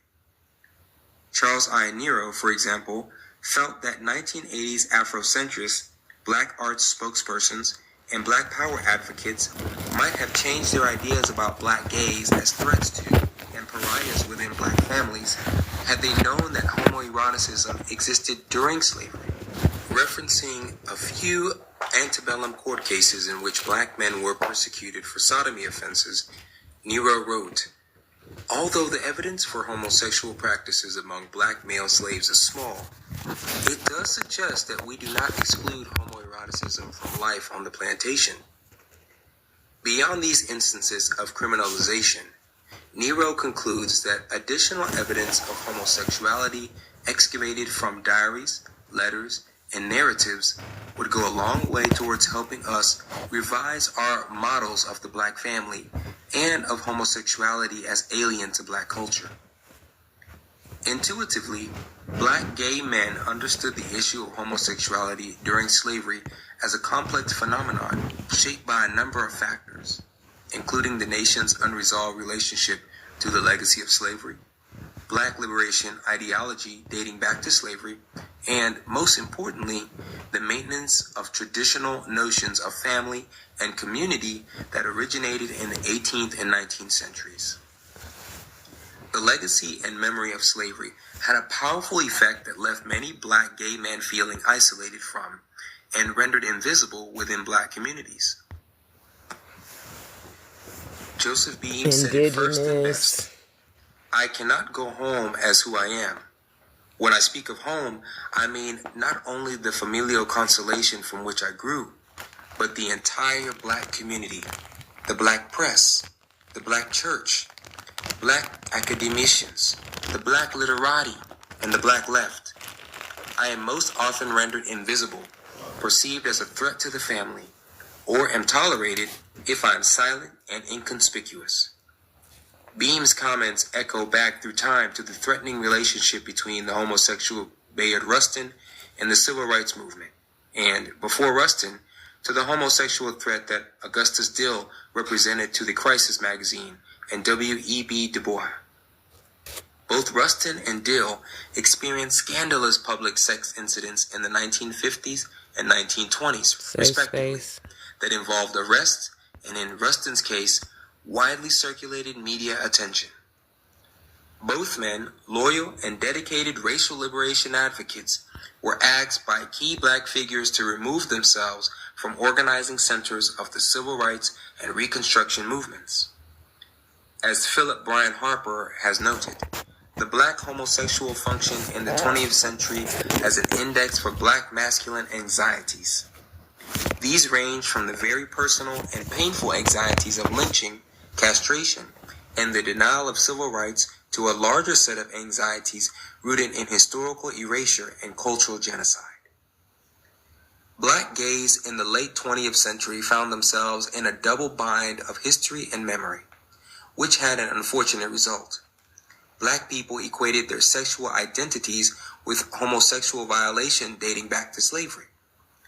In response to this dynamic, such black gay scholars as Robert F. Reed Farr, Derek Scott, Nero, Marlon Ross, Charles Clifton, Dwight A. McBride, Harper, Lyndon Barrett, and Ron Simmons, among others, took this opportunity to historicize their sexual identities and subject positions and to call attention to the ways in which black people, at least since the Reconstruction era, have conflated the legacy of homosexuality during slavery with the 20th century notion of the black faggot, or Negro homosexual.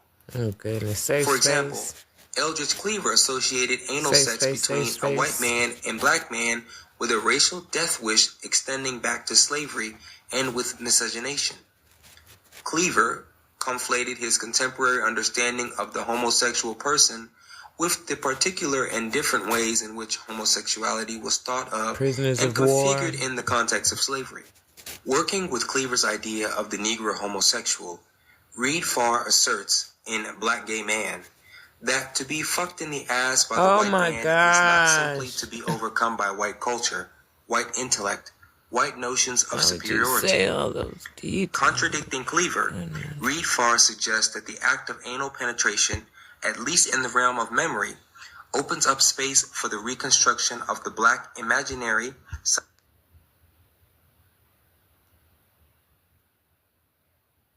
I don't know if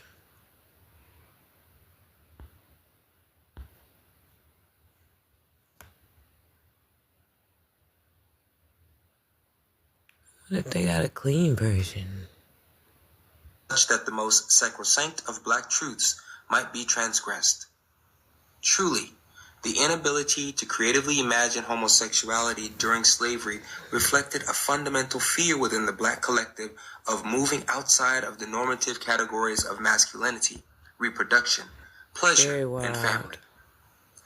Elaborating on this point, I do see why they started it like that. Remember in the beginning when I was saying get to the point? Because it's all connected, and that is just even worse. That's even more of an animal, right? That just, I don't know, that's crazy. Reed Farr notes that black people are most accustomed to thinking of black female violation during slavery because this theme resonates with a long history of black American literature and lore in which the licentious white man acts as the absolute spoiler of black desire. Reed Farr's assertions are borne out in the heart-trending depictions in black men's slave narratives and autobiographies of black mothers, daughters, and wives raped by white men, or the whole lynching and raping dynamic wherein black men are the historical objects of lynching and castration, and black women serve as the historical objects of rape. You came in tapping the screen. I appreciate of the white Southerner fucking the black man, however, my goodness, throws all this into confusion. Reed Farr contends. It did not occur to Cleaver or to many of his compatriots in the 1960s that a sexually receptive black man during slavery might have absolutely nothing to do, historically speaking, with a self-declared cosmopolitan homosexual man living in the 1960s or 1990s. In the 20th century, our most prevalent examples of same-sex contact during slavery have tended to focus on anal rape and other types of sexual abuse, a fact that underscores this issue of memory, or more specifically, the failure and inability to imagine homosexuality in complicated ways during slavery. This was the problem that Nero had with Morrison's depiction of black men preferring sex with animals and performing forced fellatio on white prison guards in Beloved. Deborah McDowell suggests that in order to see black masculinity during slavery in a more complicated frame, we may have to revise our prevailing genealogy, our way of locating black male heroicism and virility at the center of black uplift and liberation in the 19th century. Citing Douglas's slave narratives, McDowell focuses on his omission of his matrilineal legacy, suggesting that his gender, sex, and uplift politics derive from the female body, black subjugation, mother hunger and loss, rape and sexual violation, as opposed to the genealogy of white male dominance and authority that Douglas foregrounds. A black feminist, Eve Frances White, has admitted that for her and many others, the issue of homosexuality during slavery brings to the surface ambivalent feelings. Nevertheless, she encourages scholars of the African American experience to explore the implications of homosexual rape and its relationship to heterosexual rape. Furthermore, she advocates that we inquire with Morrison-like curiosity why historians have presented the African American past as if the only sexual concerns that black men had during slavery were castration, and whether they could protect, and for some control, black women's bodies. Baker enacted just such a revision when he asserted, in Turning South Again, that there existed a deeply homoerotic bond between Booker T. Washington and all white men, but in particular, and most expressly between the Wizard of Tuskegee and General Armstrong. Baker's comments, while speculative and cautious in his text, reflect a gradual turning within African American scholarship towards the erotic and interior lives of black men during slavery. All told, we have at the end of the 20th century a collective call and move to excavate homoerotic materials in theoretical frameworks as a means of redefining and better understanding African American and larger American experience.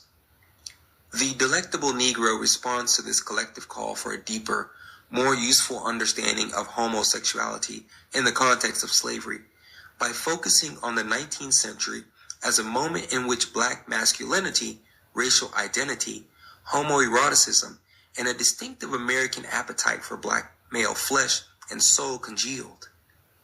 I concur with Maurice O. Wallace that still today, too few critics and historians have pursued the problems and paradoxes inherent in black male enslavement. Wallace's excellent and wide-ranging study, Constructing the Black Masculine, Identity and Ideality in African American Men's Literature and Culture, 1775 through 1995, Foreground Sexuality, Homosocial Behavior, and Black Masculine Anxiety as Crucial Social and Theoretical Frames for Black Masculine Studies, focusing on the 18th and 19th centuries. His approach to the study of black masculinity marks a general shift echoed in more recent works that deal explicitly and implicitly with black masculinity in the 19th and early 20th centuries. Among them, Turning South Again, Rethinking Modernism, Rethinking Booker T, Manning the Race, Reforming Black Men in the Jim Crow Era, Impossible Witnesses, Truth, Abolitionism, and Slave Testimony, Are We Not Men? Masculine Anxiety and the Problem of African American Identity. And Conjugal Union, The Body, The House, and the Black American again. No study on black masculinity in the 19th century focuses on homoeroticism. This has partly to do with issues of material evidence that have been duly noted by scholars of the African American experience. Many have argued that there simply are not enough primary materials available to conduct such a study.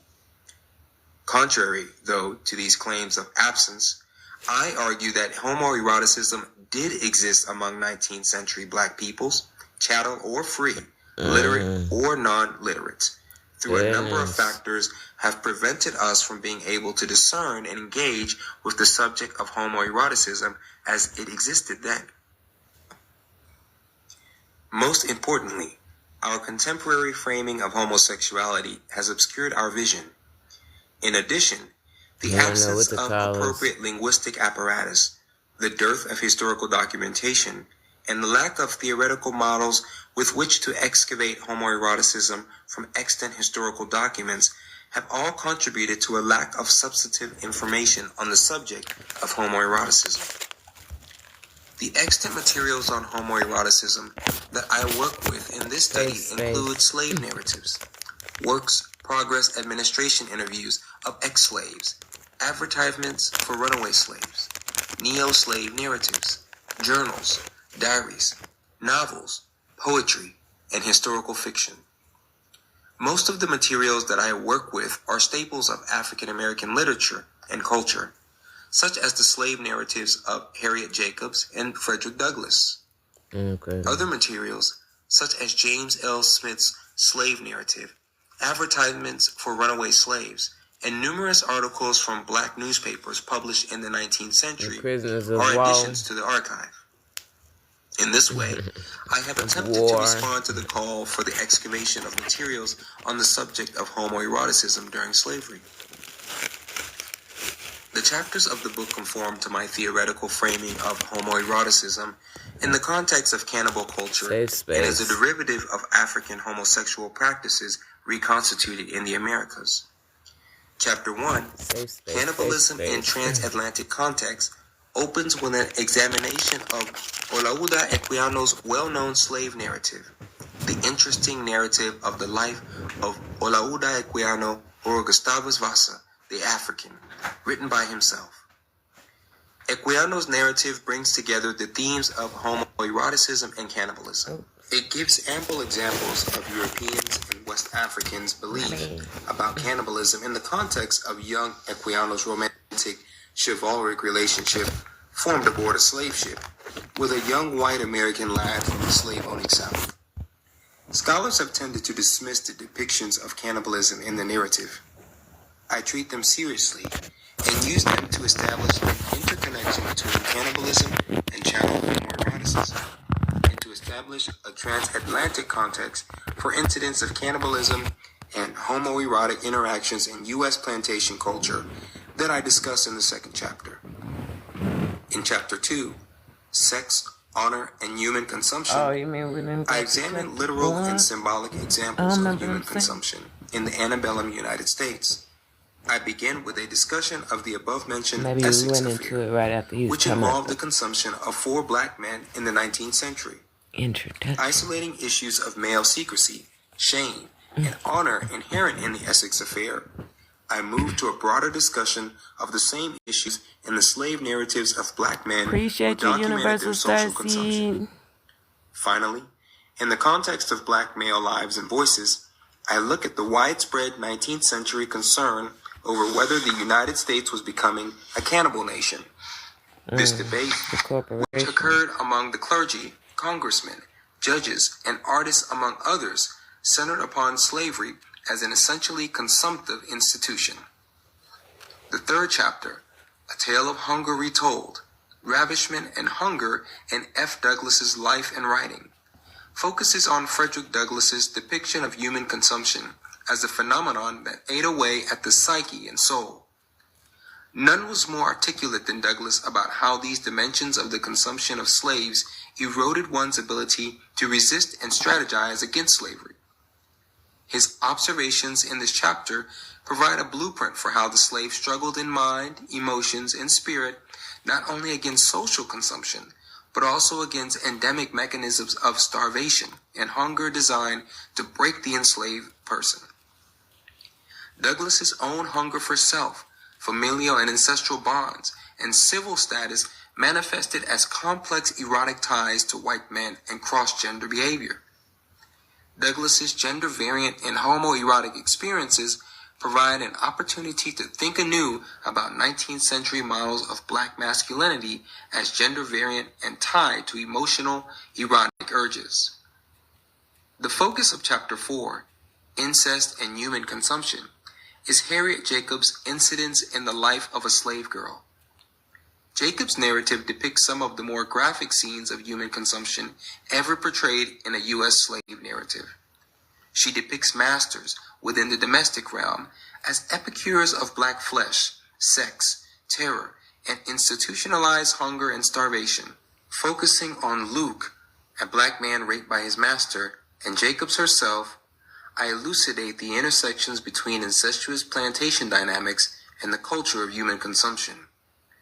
Both Luke and Jacobs are infantilicized and form a part of a genealogy of human consumption that, for the master and mistress, extends back to childhood and learned psychophantic relationships with mammy figures, black uncle figures, and black playmates.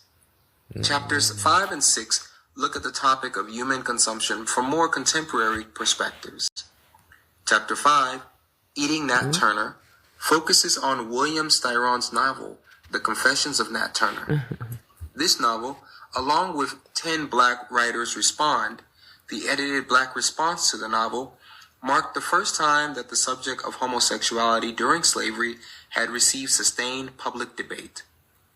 I focus on what many Black intellectuals and activists call Styron's homosexual representation of and degradation of Nat Turner's life. Don't it sound more and more like the actual prisoner of war type of thing, but that they did it more for these reasons than they did, because somebody that you admire, it makes sense. You know what I'm saying? When it comes to them, if you can capture them or whatever, but keeping them, I mean, some of the stuff that he's saying is like ties all in to that madness.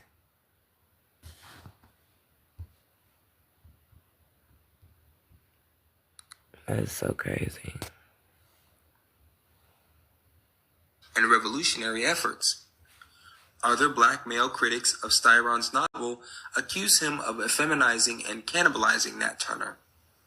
As I've mentioned, Turner's corpse was treated in a manner that suggests it might have been consumed as medicine and dispensed as a component of pharmacological serums. Yeah, we saw that. In this chapter, with Earth saying I explore medicine. homoeroticism and cannibalism as transhistorical phenomena, linking the consumptive history presented in chapters 1 and 2 to the political insurgence of the 1960s.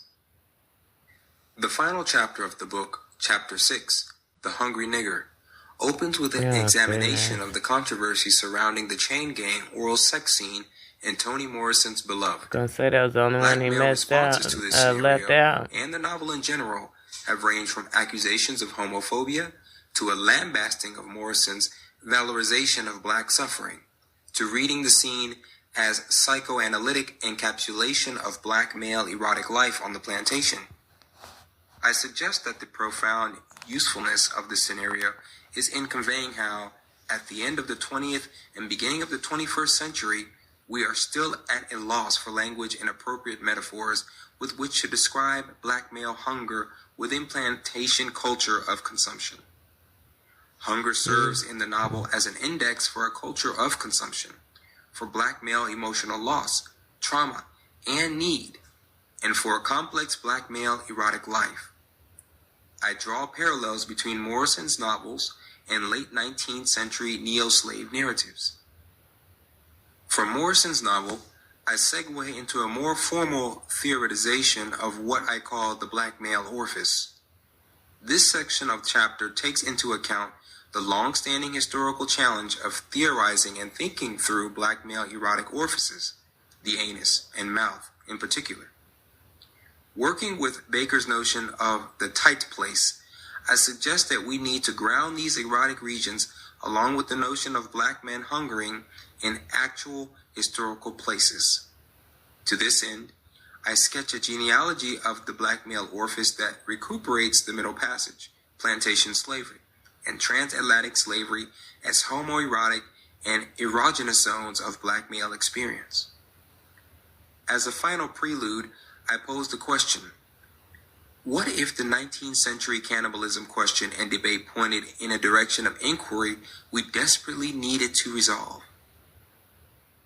And from this side of things, what if we in this contemporary moment have a responsibility to make sense of that question, tracing its outgrowths to our current political and social climates? Context of white supremacy. That will do it for this week's audio readings. We'll pick up. So we'll be on chapter 1 next week. We just concluded the introduction. So we'll start right at the beginning of chapter 1 for next Friday. If you have commentary you'd like to share, the number to dial 641. Goodness. This was all the introduction. And that was... Oh my gosh. That was almost 2 hours, wasn't it? How long we been on here? That was 2 hours for the introduction. What? It's gonna get deeper than that?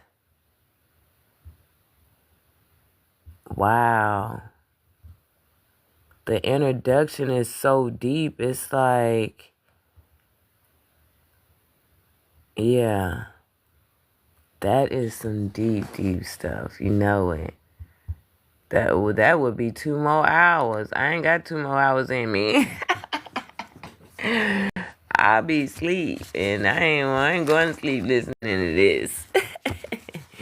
Nope. Very deep. So we will dive into, we're going to dive into chapter 1. I'm going to have to hit it another night. Tomorrow night we're going to do some karaoke. I want to, mix in some events, some fun, we're not going to worry about no colonizers or none of that. That's why I added the extra book study. So outside of all the madness, we could take an hour to journal, to color, to write, do something productive, something for our mental, and something just to tap out from all the wildness around us. So I think the karaoke will help us do that, give us a positive release. And it's not just for music. People, if they want to get up and talk, they can talk too. It's just for, give people a safe space to chit-chat. and to, you know, get stuff off their chest in any format. I've been to open mics where people have got up and read monologues.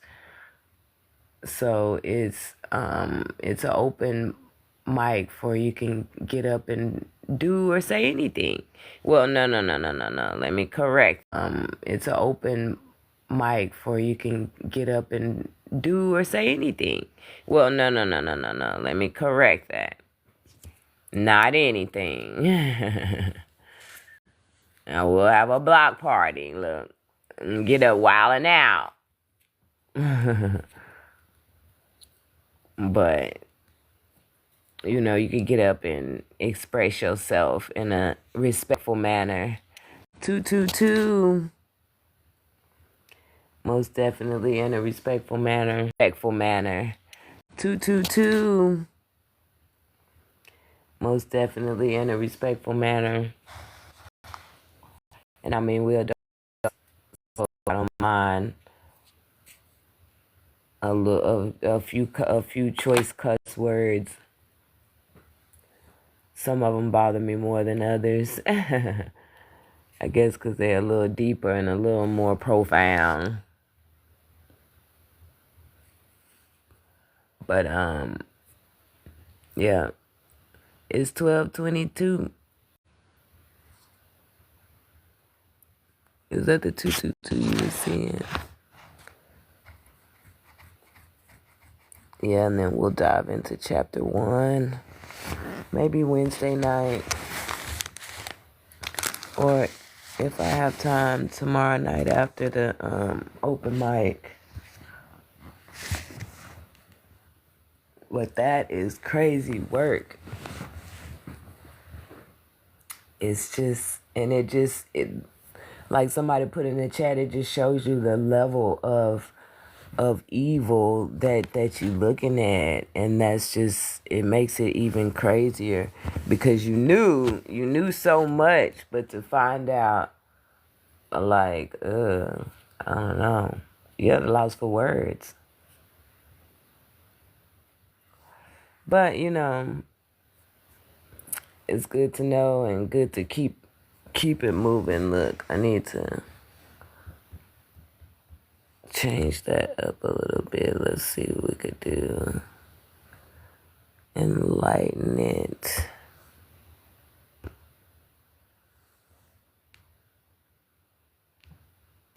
We'll tap into that another time. Did anybody have anything to add?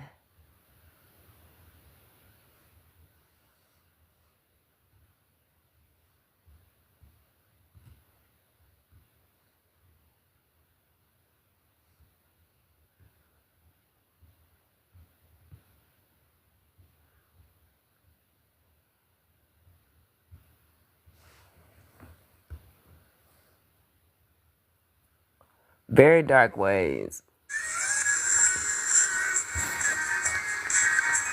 Very dark. But we gonna end on a positive note, because we ain't gonna. It's like you want to know, yeah, but we don't harp on it. We don't hold it. Get the knowledge and keep it pushing.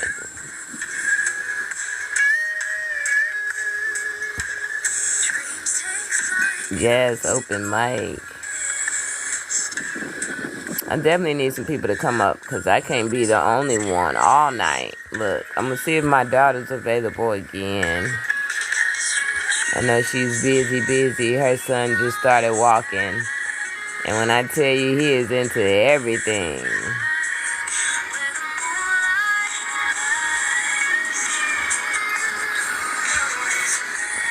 I need a video chat with her.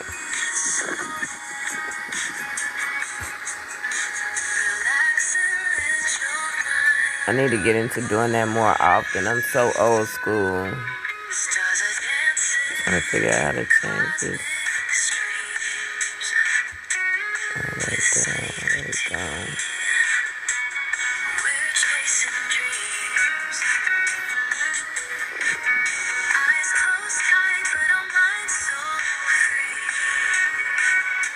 Ooh, y'all want to to know what I found earlier. I know it ain't that one. I don't know if I'm gonna like that one. It wasn't that one either. It was that one. Look at that. That is a stuffed sweet potato. Oh, goodness. A stuffed sweet potato. It is stuffed with spinach. Let me see. Can you see it on the screen? Spinach, feta cheese, mushrooms, and avocado. When I tell you that's the next thing I'm finna try.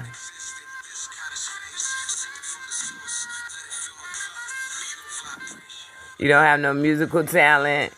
You can still come up. I tell you, I don't have no rhythm. That's why I was like, yeah, you can cut the beat. Look. I'm quick to be like, cut the beat. This looks amazing. I'm definitely going to try this. Add some spinach, avocado, mushrooms, and feta cheese.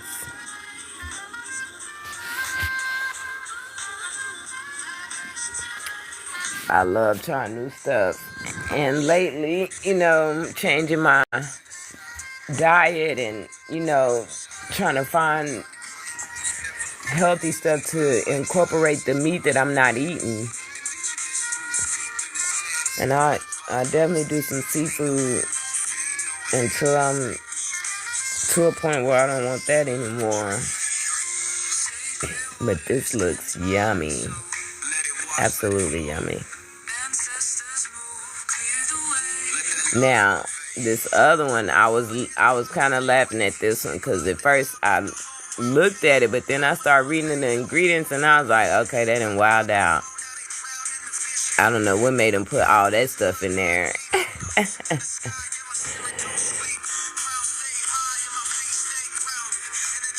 Some people just be trying stuff. Maybe, it was one of those days where you just had it in the refrigerator and you needed to use it. You had to use it that day.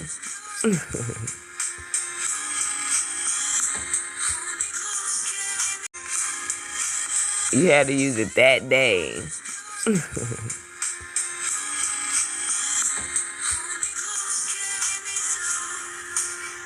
Not that one, because that one looked good. And that's a recipe for homemade pancakes. Yeah.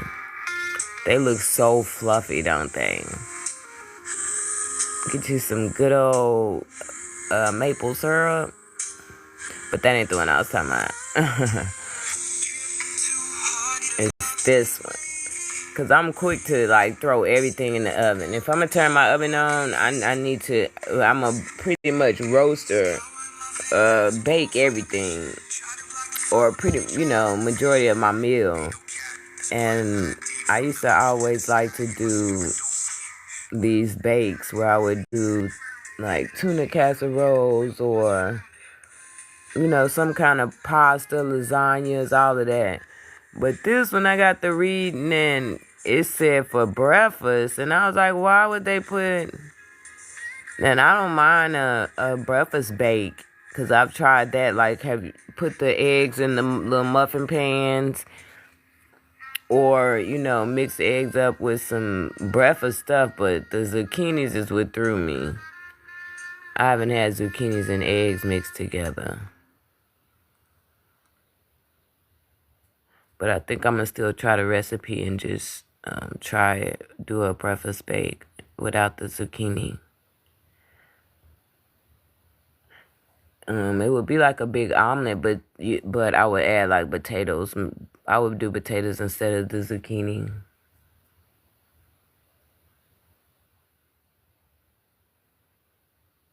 It looks really good.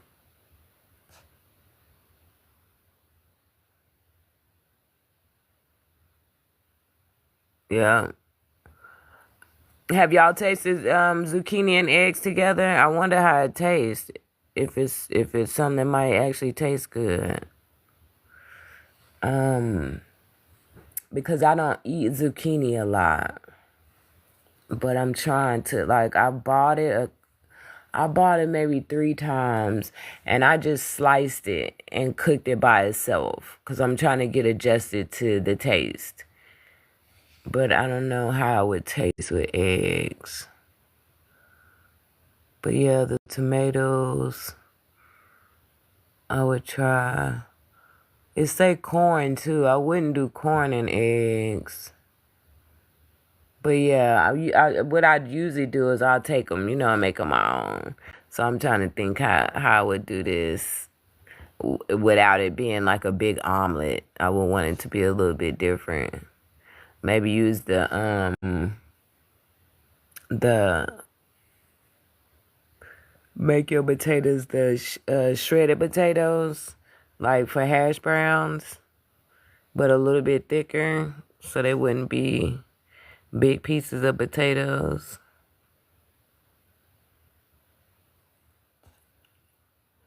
Oh, it's good. Okay. That's good to hear. I haven't tried it together. So zucchini is a vegetable that I'm trying to get used to because it's something that I didn't grow up eating. So I've tasted it mixed in like vegetable melodies, but I really don't like the mix because sometimes like one vegetable will take over the taste of everything, and everything will taste like that one. So I bought it and tried to make it by itself, and I like it by itself, but I've never tasted it outside of that like vegetable blend or whatever. So yeah, I'm into trying some different things.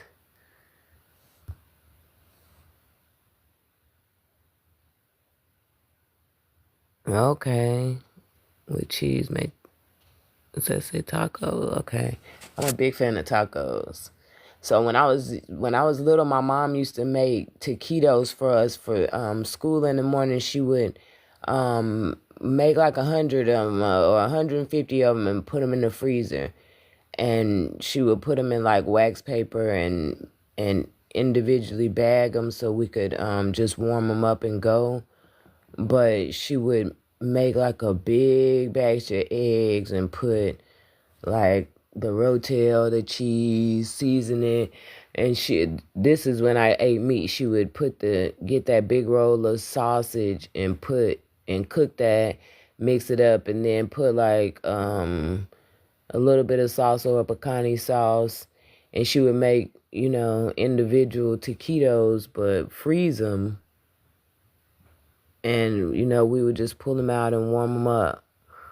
So I've always loved tacos. I eat all kind of tacos.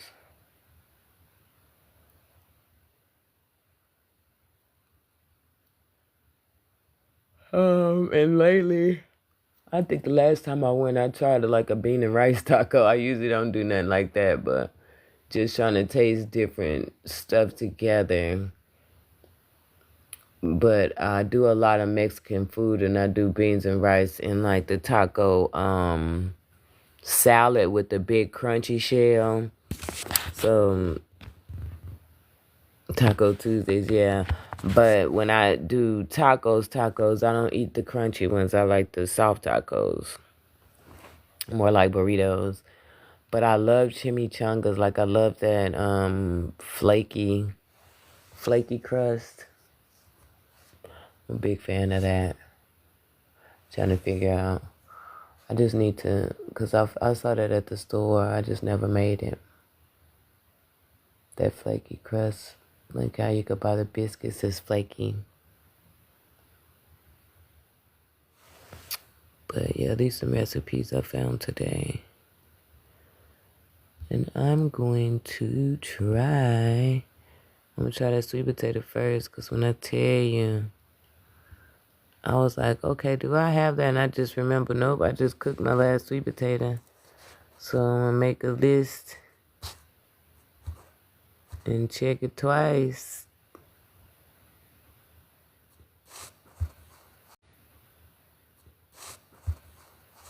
Give me some sweet potatoes.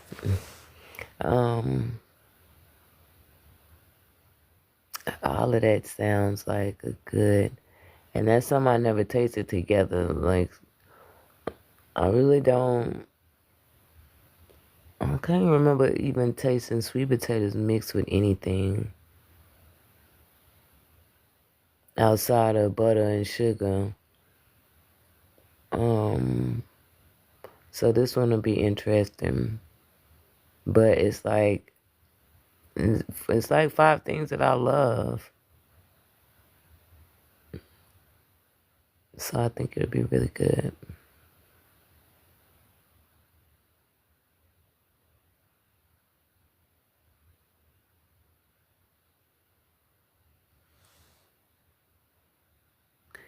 Sweet potato brownies. Now what? I've never had those. How do you make those? That sounds really good. I love, look, I love brownies and sweet potatoes. And it sounds healthy. Man, I love me some brownies. I'll be buying them turtle ones with the caramel. I got a problem with caramel. Boy.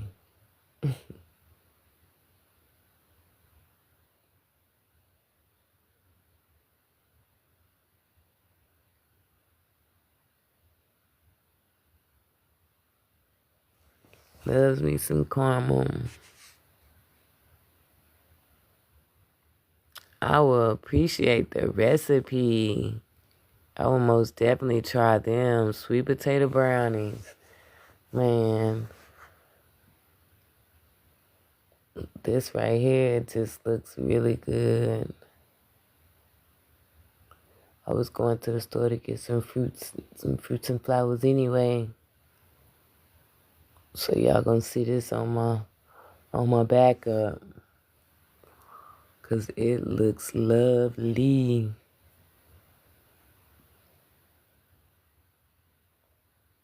And I like a sweet and salty.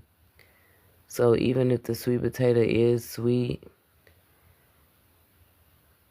it's gonna add a good contrast. That feta cheese gonna, ooh, make it do what it do. For sure.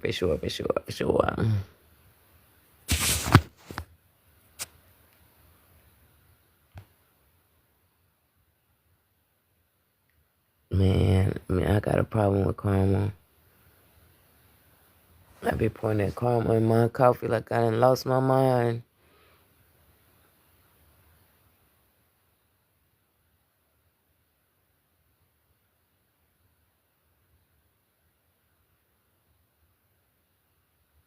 But I wanted to end on a good note. I done got sleepy. Thank y'all for tuning in. We will do this again tomorrow night. Look, I'm a night owl now. My mama said I'm finally grown, so I guess I can stay up late. Look. Only reason why I'm up late is because I've been on a weird schedule.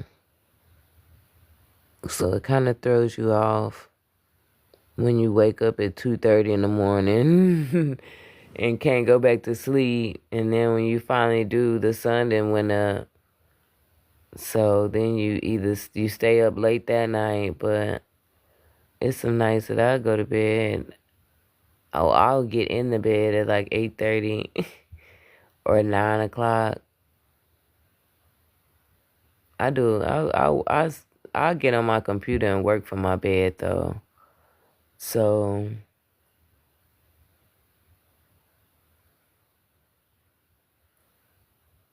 and I have a desk in here and 3 chairs or 2 chairs now, and I just pulled one of them out.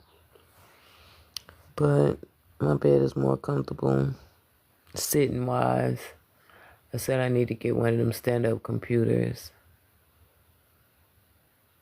I said that last year. I never got it. They say it's bad for your health to sit for too long.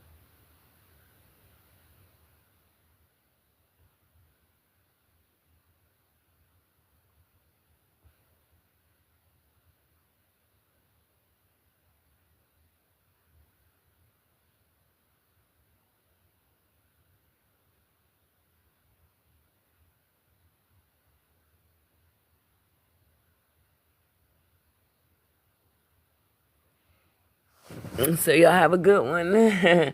Peace, love, and light. Thank y'all for tuning in. Your schedule been out of whack lately? Yeah, mine has definitely been. Yeah, see you tomorrow. You can come up on the panel still and share your thoughts. Or maybe you can share your recipe. Look, that'll be a good time for people to share other stuff. But I don't know if you want to share that publicly. Maybe that might be a family secret. But you can inbox me. I appreciate y'all. I'm going to turn it in. Y'all be sure to have a good night. Sleep tight and make sure you take out some time to enjoy your view. We will do this again and listen to we'll dive into chapter 1. I'm kind of concerned about, I know chapter 1 going to be deep if the intro was a wow factor. So until next time, y'all have a good night. Divine honors to the ancestors, divine honors to the sun. Peace, love, and light.